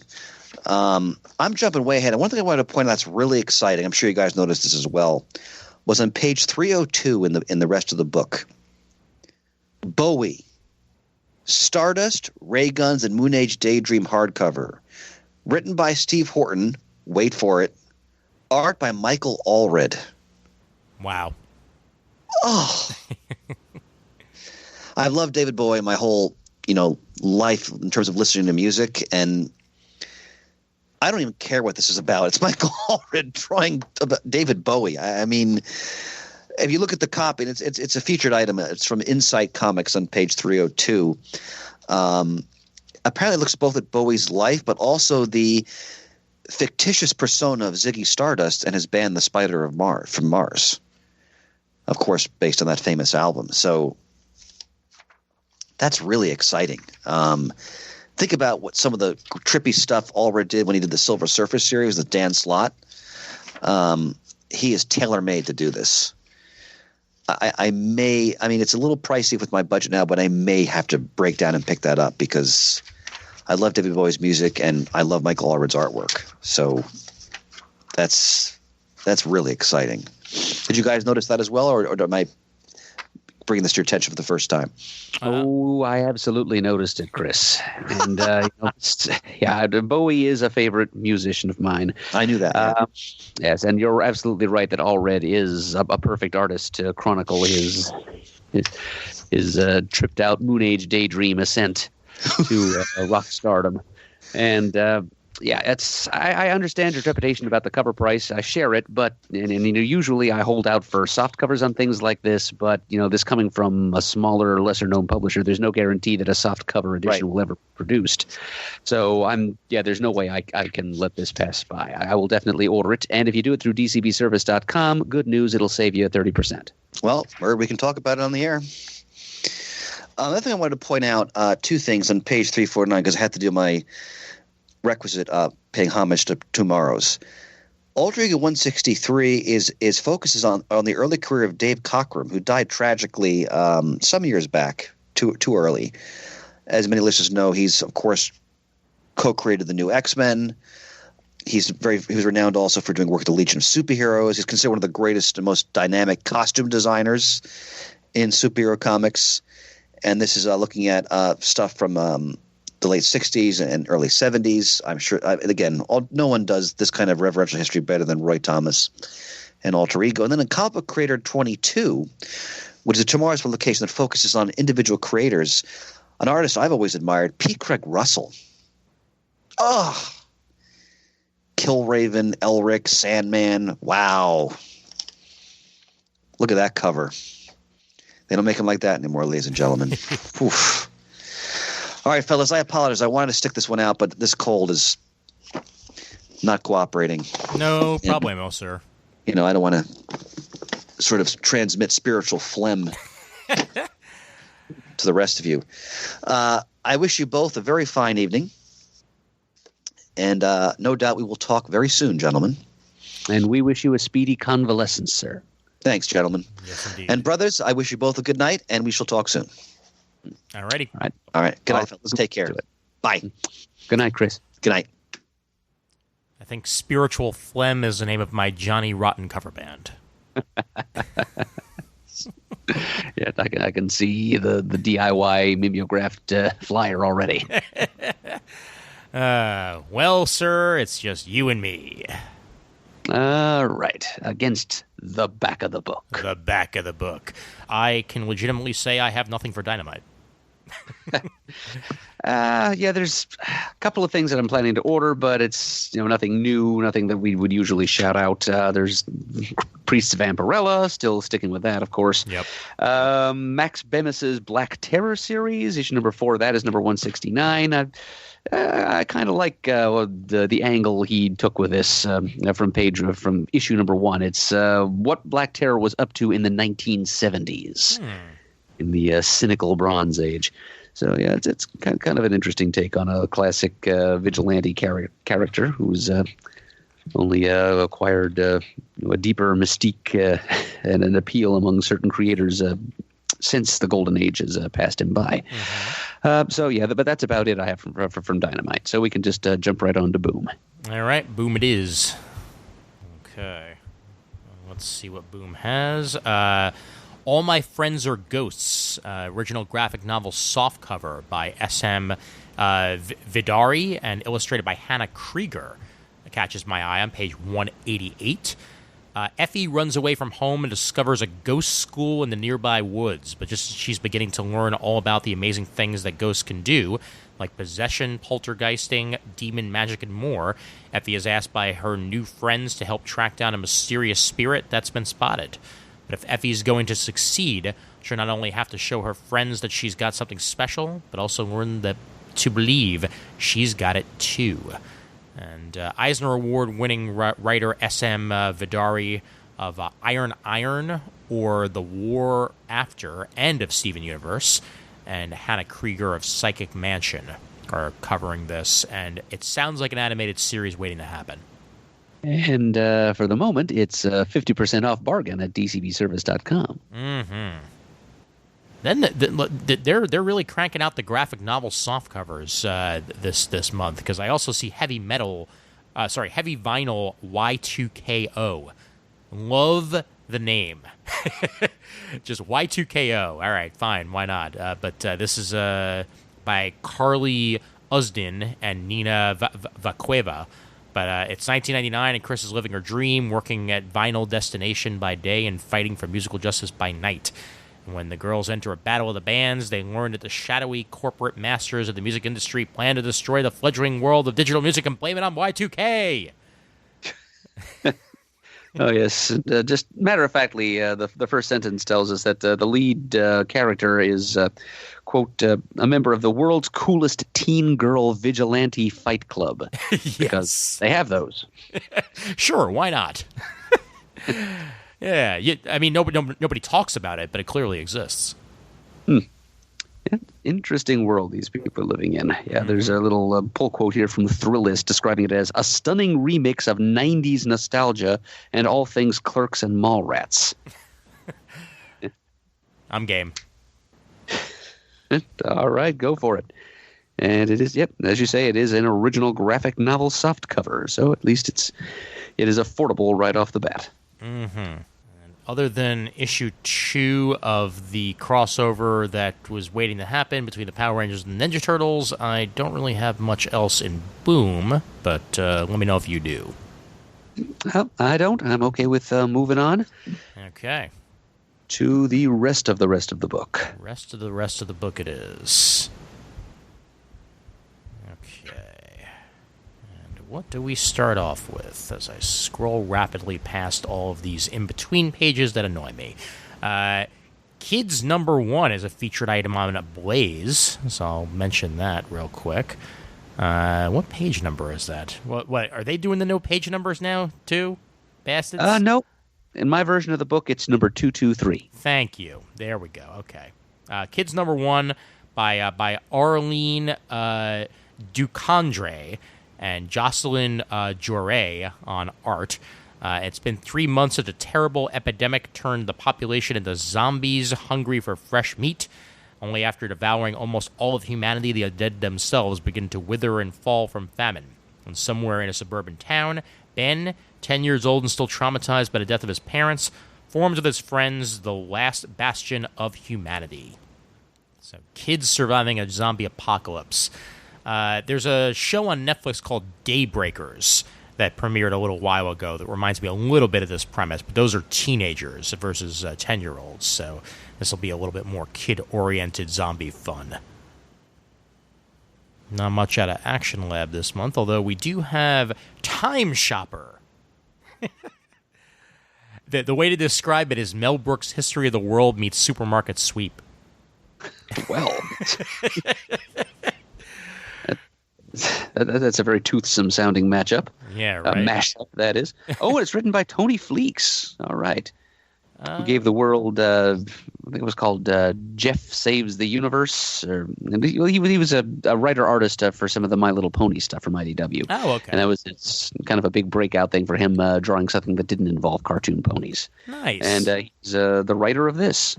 Yep, on page 226. And it's a hardcover to start off with, so you just get the entire story right there of Time Shopper. Carl, okay, he's a guy who gets a time machine and a budget, a giant pile of cash, and he's supposed to go back in time and stop history's biggest disasters from ever happening, but he gets sidetracked by how affordable everything is in the past. You know, so would I, to be honest. If I could go back and buy as many 20-cent comics as possible, I would sure as hell do. The tagline is, "Why save the world when you can save $1?" Oh my God! Yeah, that might be my right up my alley. That's mentioning Mel Brooks got me number 1, but hearing that description just gets me number 2. I'm there. Yep, and that is one that I'd overlooked too, Ian. So thank you for bringing it up. You are quite welcome. Scrolling down, we got a lot of ongoing series in even stuff like Aftershock this month, so not a lot to mention off the top of my head. Yeah, a lot of publishers trotting out new concepts here in the month of January. Yeah. However, we do have... let me find the actual solicitation for it. There we go. On page 244... It's a one-shot, so that makes me even more worth it, and it's from the pages of The Goon, a series that I've not really read much of, probably since the days that you guys covered it as a book of the month, and I remember buying my first volume of The Goon then. But it's The Unholy Bastards versus the Future. From the pages of The Goon comes the unlovable scamps, the unholy bastards. That's right, Smitty, Specs, Pee-wee, Charlene, Roscoe, and Kid Gargantuan in an all-new standalone adventure. So that may be worth picking up whether you're a fan of The Goon or not, because with a name like The Unholy Bastards vs. the Future, it sounds like it's going to be some silly fun. Yeah, I've never heard of these characters actually, and I haven't read much Goon either. Full disclosure here. I read one issue of it because I'm only read as far as late 2004, so the Goon was kind of a new concept at that point. But yeah, I read one issue of it for Halloween, and it was good. I do like the Goon for what little I've seen of it. And these characters look like kind of a tribute to the classic Golden Age kid gangs, but done up in that distinctive rough and tumble comedy horror style of Powell's the Goon. And they get to take center stage here, although Powell himself doesn't do anything more than provide the cover, I noticed. It's written by Tom Snigowski. Yep. Art by Scott Brown. Well, if you want to experience the Goon Volume 1, and you want to go back in time, since I'm on the phone, on the line here with Murd, Book of the Month Club, the Goon Volume 1, all the way back in November 30th, 2005. Yep, I was still in grad school at that point, so I did not sit in on that episode. Yep. But we're pretty close to the anniversary of that episode, actually, so worth bringing up. True. Legends of Log one-shot. It immediately, I just think it's big, it's heavy, it's wood. But exactly. It's better than bad, it's good. Join the mighty Log on an amazing adventure as he fights a giant serpent creature, the beast giant, and the troglodyte of the wildlands. And it's only $1. All right. From the fine folks at Alterna Comics, who still publish comics anyone can afford. Yep. Yeah, so if you get that through dcbservice.com, it'll just cost you pennies on the dollar. Mm-hmm. Yep. That's page 245 for those playing along. Love the character design on the log. Yeah, me too. Just a log with legs and arms. Yeah, not unlike a certain tree monster from Planet X, known to the world as Groot. Mm-hmm. True that. Sorry, I am Groot. So we've got a manga, a little bit ahead of schedule on page 252 out of Antarctic Press. And I just love the name of the manga, and that's half the reason why I want to say it out loud. Cat Shit 1, Volume 1. Motofumi Kobayashi's renowned war manga, filled with painstakingly detailed images, returns to the printed page, but at full comic size for the first time ever. In this semi-fictionalized rendition of the Vietnam War, Sergeants Perky, Rats, and Bataski comprise the Special Forces unit named Cat Shit 1, risking their lives daily in recon patrol, jungle ambushes, tactical assaults, rescue operations, and more. These soldiers may look soft, but their combat tales hit hard. All right, so I guess what Mouse was to, Art Spiegelman's Mouse was to the Nazi Reign of Terror, this is to the Vietnam War. You got it. Yep. Yep, it's like anthropomorphic bunnies from the looks of things. Yeah, and I've heard of Cat Shit 1 before, so I'm glad to see it retranslated and reissued in this fashion. And only 3 issues, so should be pretty easy to follow. Interesting to see it coming out through Antarctic as opposed to one of the other better-known manga publishers at the back of the book. Yep, good point. I feel like we may have mentioned this before, so let me ask you if we have. Fred's Big Feelings, The Life and Legacy of Mr. Rogers, or did we mention another Mr. Rogers book? There have been a couple of different Mr. Rogers books. I don't think we've covered this one yet. Okay. Well, this one mentions, it's pretty much, it looks like pretty much a biography of his life. And with the movie being released later this week as we record this episode, it is very much a timely fashion to learn more about Mr. Rogers' life. So if you want to do that in the illustrated form, then Fred's Big Feelings, The Life and Legacy of Mr. Rogers by Laura Renaud and Bridget Barriger may be up your alley. That's on page 254. I've just got my copy of the visual history of Mr. Rogers' Neighborhood in my last DCBS shipment. Nice. It is a wealth of great information and certainly plenty of rare photographs from the production history of that show. So this The text you were just talking about is, as you said, more of a pictorial biography focusing on Fred's early life. But the thing I was just mentioning is more of a history book dealing specifically with the show. Oh, yeah. And I'm very happy to own it. Yep. And I'd love to hear your take on it once you actually get a chance to flip through it. It'll be a while. I figured. Collecting Jughead's Time Police on page 256 because they love putting Archie characters into weird situations, and Jughead jumping through time sure as hell is one of them. Mm-hmm. And Mark Waid and friends on the very next page on 257 are up to the birth of rock and roll in Archie 1955 with issue 4 of 5 of that miniseries. I love the James Dean-inspired alternate cover by Jamal Igle. Oh, yeah. Yeah, I'm going to keep on buying these Archie Through the Ages miniseries as long as Wade and company keep putting them out.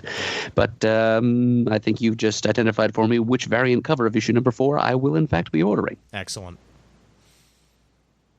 And I love seeing artists just evolve and mature over the years, and like in particular, Jamal posted to his Facebook maybe about like 3 or 4 weeks ago, like the process of him learning to color his own stuff and showing like what he looked like 10 years ago versus now. It was excellent then. It's outstanding now. Outstanding is good. Mm-hmm. Betty and Veronica, Friends Forever, What If? on the very next page on 258. For some reason, Archie's hitting it out of the park for me this month. And Friends Forever, What If? What if Betty was the rich debutante and Veronica was the regular girl next door? What if Archie had an identical twin? Consider these and many more options, which, mind you, I would have never even thought about that option in this first issue. Yep, dipping into the alternate reality pool again here at Archie. Yep. Archie Elseworlds. Let's see. Under Avatar Press on page 262, we've got a collection of some of the horror work that Alan has published through Avatar over the past decade or so. It collects both The Courtyard and Neonomicon under the single title Alan Moore's Neonomicon. 2 stories that lead into another property of Alan Moore's called Providence. So it's 176 pages worth, full color art by Jason Burrows, $19.99. Or you can choose to order a signed hardcover for $10 more. Well, I can't wait to talk about an Alan Moore property Alan Moore had nothing to do with on our next comic talk, because boy, oh boy, has the Watchmen series been hitting out of the park for me. All right. Well that'll be one of those anything goes kind of situations, so sure. Yes, indeed. Loosey-goosey, just the way we like it. Wibbly wobbly. 279, Baking with Kafka. In his inimitable style, British cartoonist Tom Gauld has opened comics to a crossover audience and challenged perceptions of what the medium can be. From sarcastic panels about the health hazards of being a best-selling writer to a list of magical items for fantasy writers, such as the Amulet of Attraction, which summons mainstream acceptance, Hollywood money, and fresh coffee. Gauld's cartoons are timely and droll. His trademark British humor, impeccable timing, and distinctive visual style sets him apart from the rest. And here is more of his works with Baking with Kafka. Interesting stuff. Mm-hmm. And at the bottom of that same page, also from Drone and Quarterly, I'm pretty sure this isn't the first time it's been solicited, or even the second or third, but it's caught my attention this time. The Mushroom Fan Club. This is a hardcover. It's written and drawn by Elise Gravel, and it's semi-autobiographical. It's part autobiographical tale about the author's and her family's interest in mushroom hunting, or a Pilzsammeln, as the Germans call it, and it's part illustrated anthropomorphic field guide. It's as much about or more about the different species of wild mushroom that the author and her family encounter as it is about the author and her family's penchant for going out and gathering them. And sounds like a mycological must to me. I enjoy wild mushrooms myself, both finding them and, where appropriate, eating them. Mm-hmm. So, yeah, I think I might actually order that this month. It's funny. There was a Bob's Burgers episode about 4 or 5 I was weeks just ago thinking about that. where Bob and Gene were hunting for wild mushrooms. So, yeah, it's been on my mind lately. Out there bonding together, and they encounter some real jerks in the same public forest. Yep. I'm trying to remember the name of the mushroom they were after. It was a blue something, I think. Yeah, I forget as well. Although I do have this magic box in front of me that tells me things, so I may be able to find out that way. Let's see. Bob's Burger mushroom blue. Screw it. The internet's being annoying right now. It's not actually telling me anything that I want. It just says a rare mushroom. It's got a name, damn it. Oh, the woolly Neptune. There we go. The woolly. Okay, yeah, that was. Okay, it was blue in color. It just didn't have the word in its name. Yes, you are correct. Got a golden book for Black Widow coming out on page 293. So if you've got any smaller kids that are into Marvel characters and specifically have a little girl in your life, then you might want to try Black Widow Little Golden Book by Christy Webster, going on an all-ages adventure. And I will go to a featured item on page 296, because this is one of the books that was announced at the Scholastic panel that I attended at New York Comic Con. The Return of Owly. Oh, yeah. Yep. It's been long out of print. It's another blast from early CGS past. Most definitely. I know Deemer was a huge fan of it, as were the rest of the crew. But this is going to be a color edition of Owly, and there's going to be words to go along with his adventures this time around. So Andy Rutten returns to the world of Owly, and they're re-releasing these in full color with corresponding text for the first time. So a little bit of a change of pace. All right. Still very cool to see the little guy again. Mm-hmm.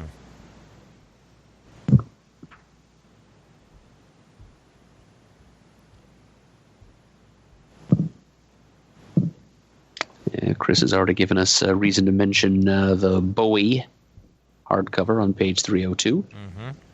Amazing cover. He was right about that.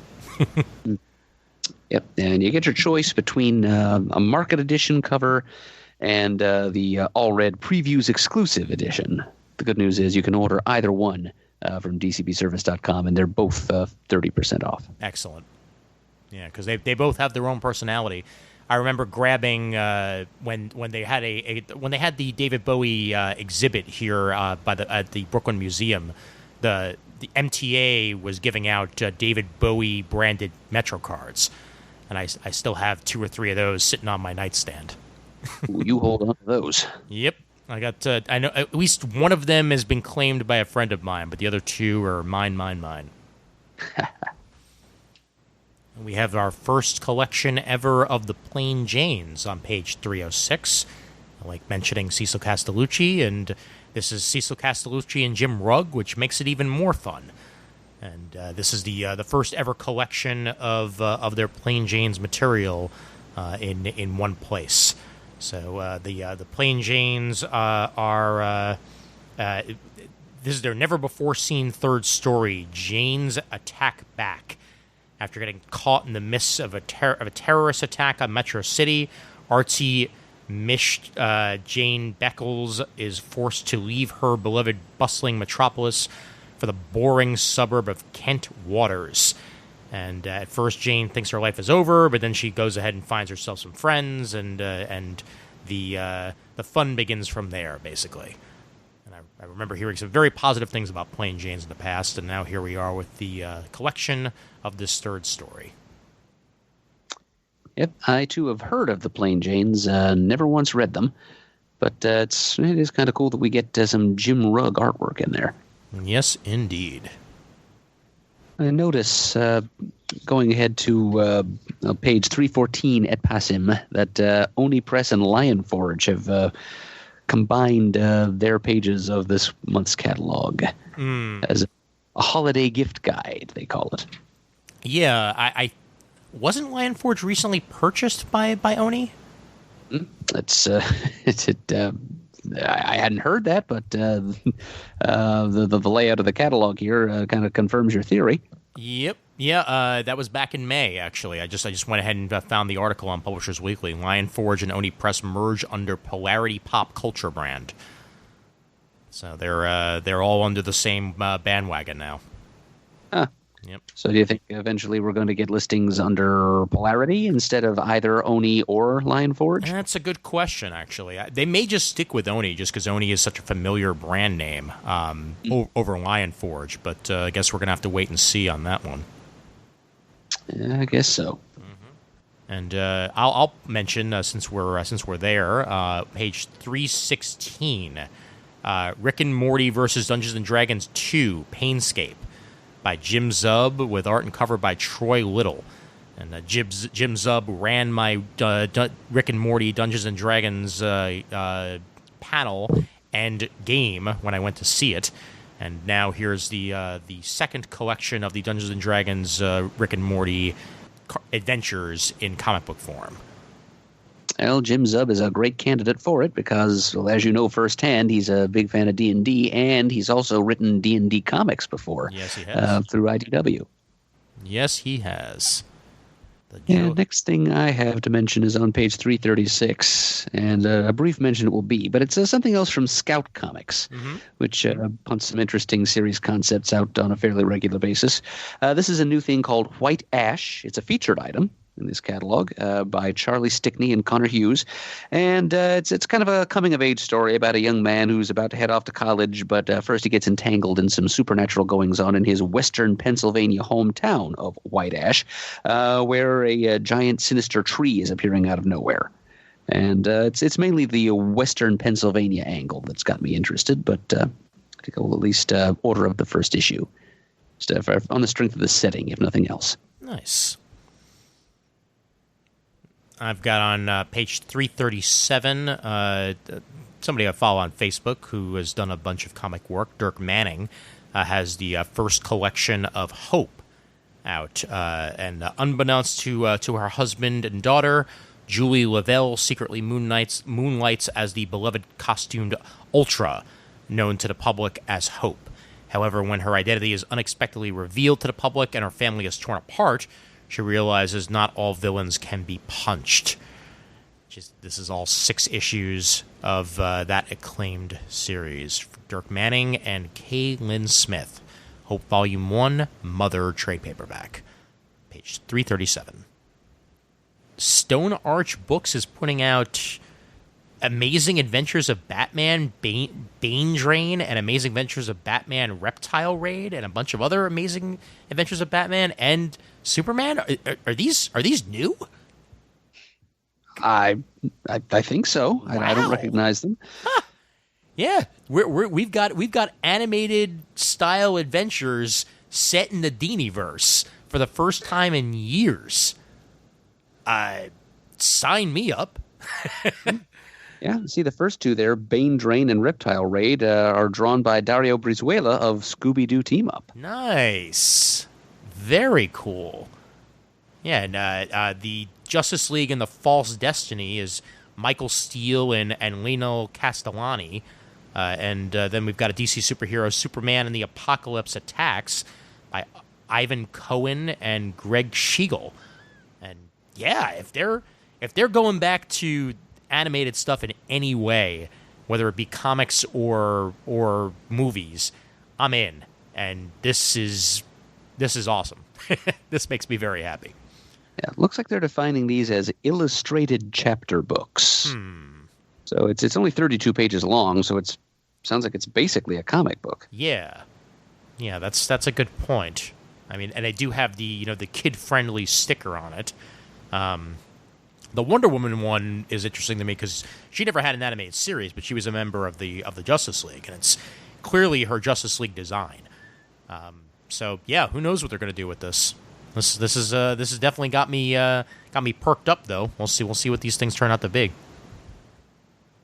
All right. Titan. This must have been one of the UK exclusive X-Men series, but they're publishing under their umbrella X-Men and the Avengers Gamma Quest. An all-new paperback edition of an out-of-print gem, they put it. Huh. Yeah. Written by Greg Cox. So, it's a prose novel. Oh, okay. There we go. That makes more sense. That makes a lot more sense. Yeah, I was scratching my head how we managed to miss something like this. If it had been a full-scale comic. Yeah, right?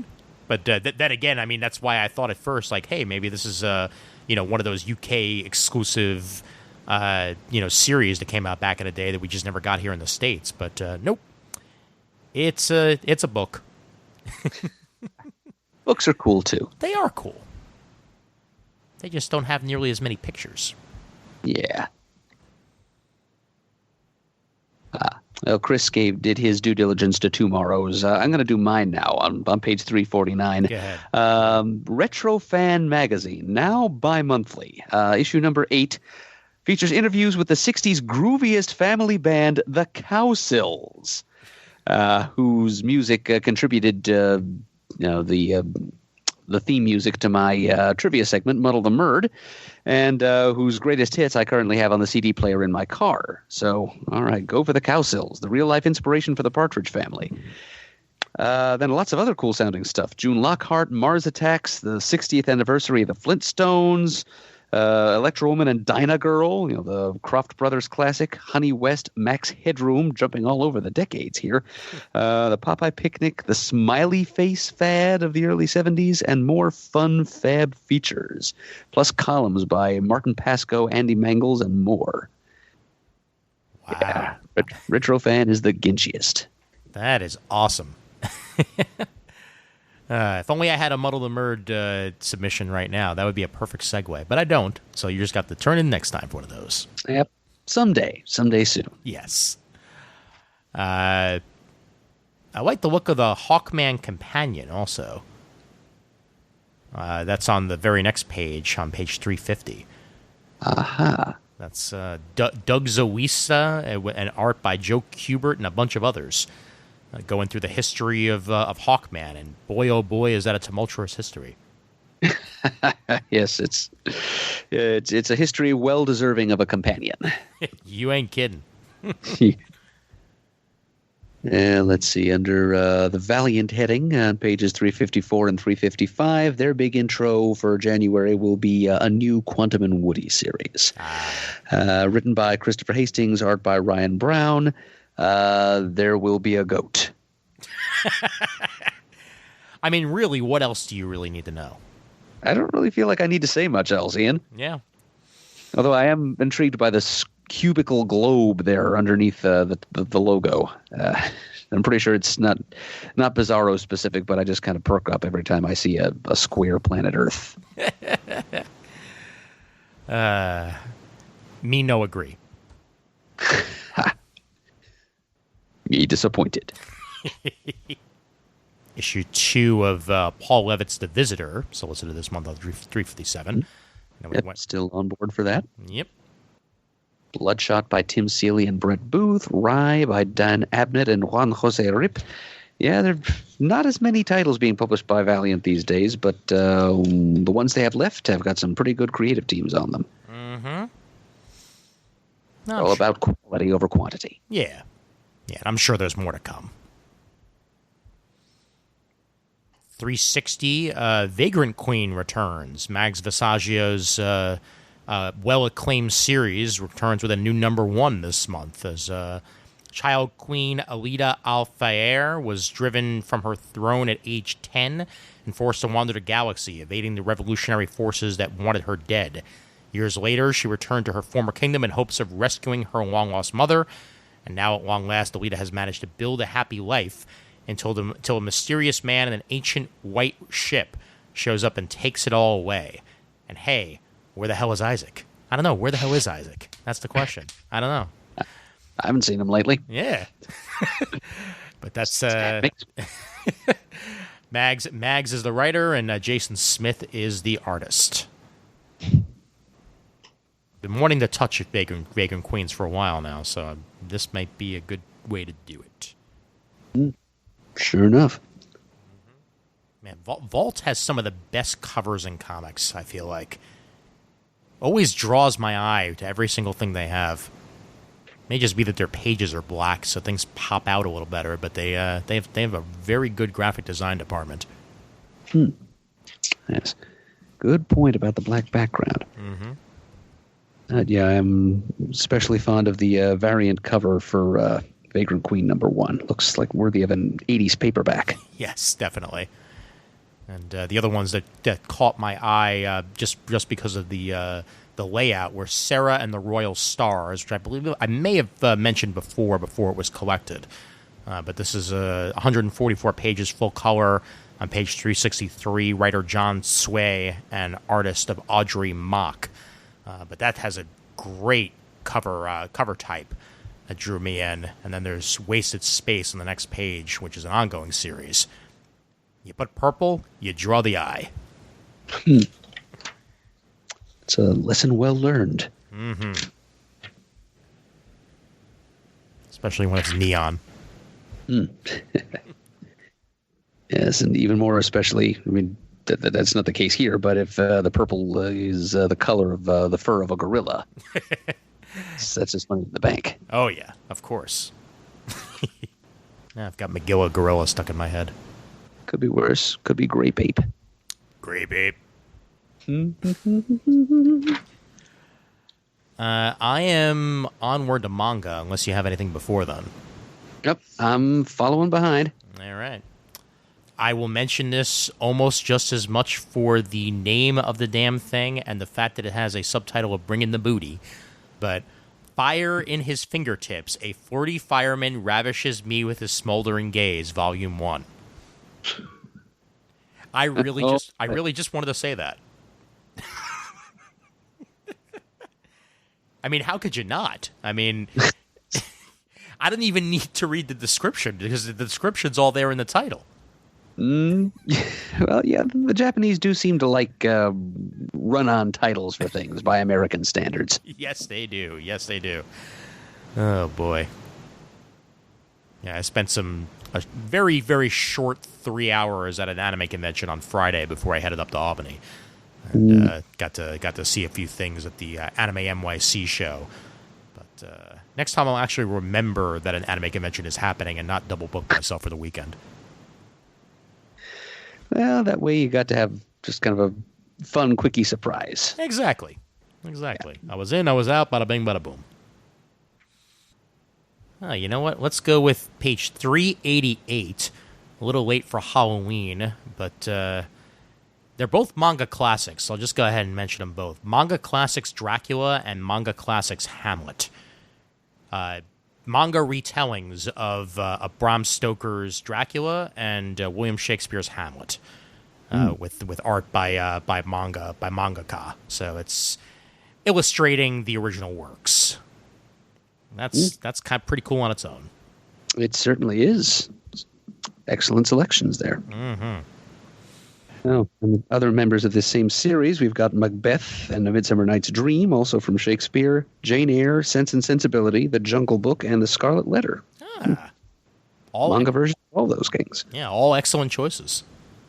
I think I'm approaching shooting my bolt, but I'm going to scroll a little bit more just to see if there's anything else that jumps out to me. But even Denpa doesn't have a volume 1 this month, so not much to really say there. Yeah, I'm going to call it. I'm shooting my bolt. Don't mind my asking, Ian. Well, can you define Denpa for me? So I'm not exactly sure what it means, to be honest. All I know is that I have friends who work there. Yeah. Actually, you know what? Here, Wikipedia tells me what Denpa actually means. So Denpa, also Denpake or Denpa-san, is a Japanese term for individuals or persons who may feel disconnected or disassociated from people around them. Oh, okay, that is a very Japanese concept. Yeah. So, hey, they're nerds.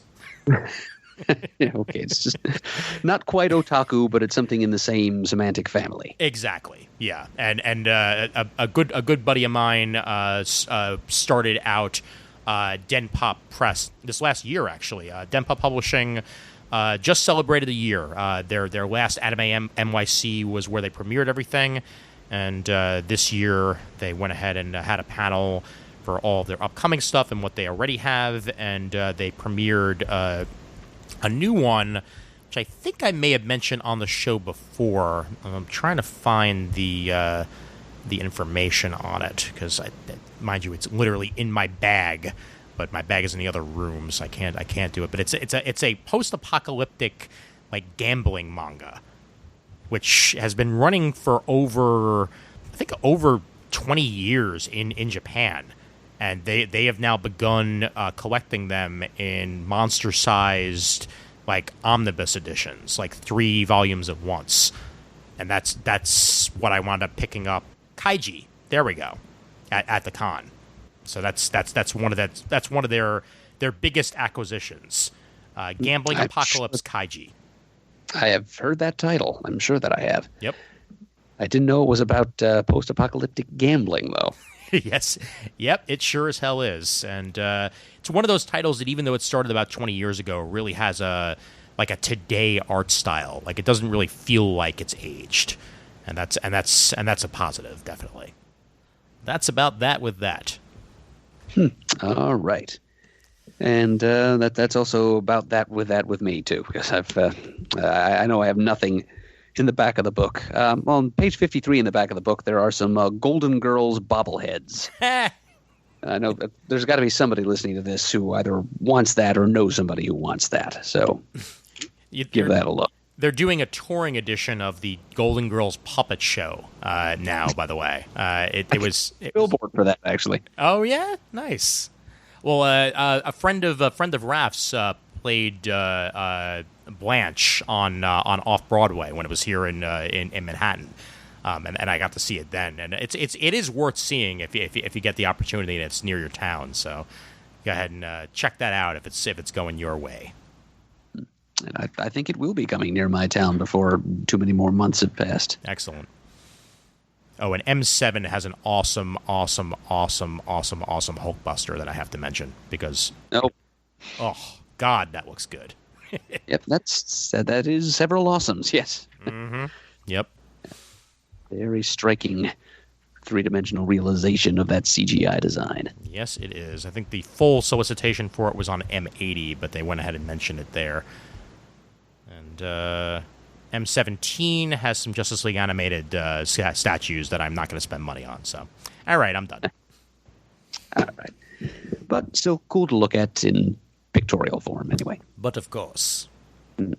Oh, and may I give a final hats off to Diamond, the publishers of previews, for making it a little easier to tell which is the front in the book and which is the back this month by not putting the title on the back cover. Well done. Well done. It's about time. Yep, I hope this is something that a practice they continue. Excellent. Alrighty. And once again, sir, that sponsor. That sponsor is none other than the Discount Comic Book Service. Their website is dcbservice.com.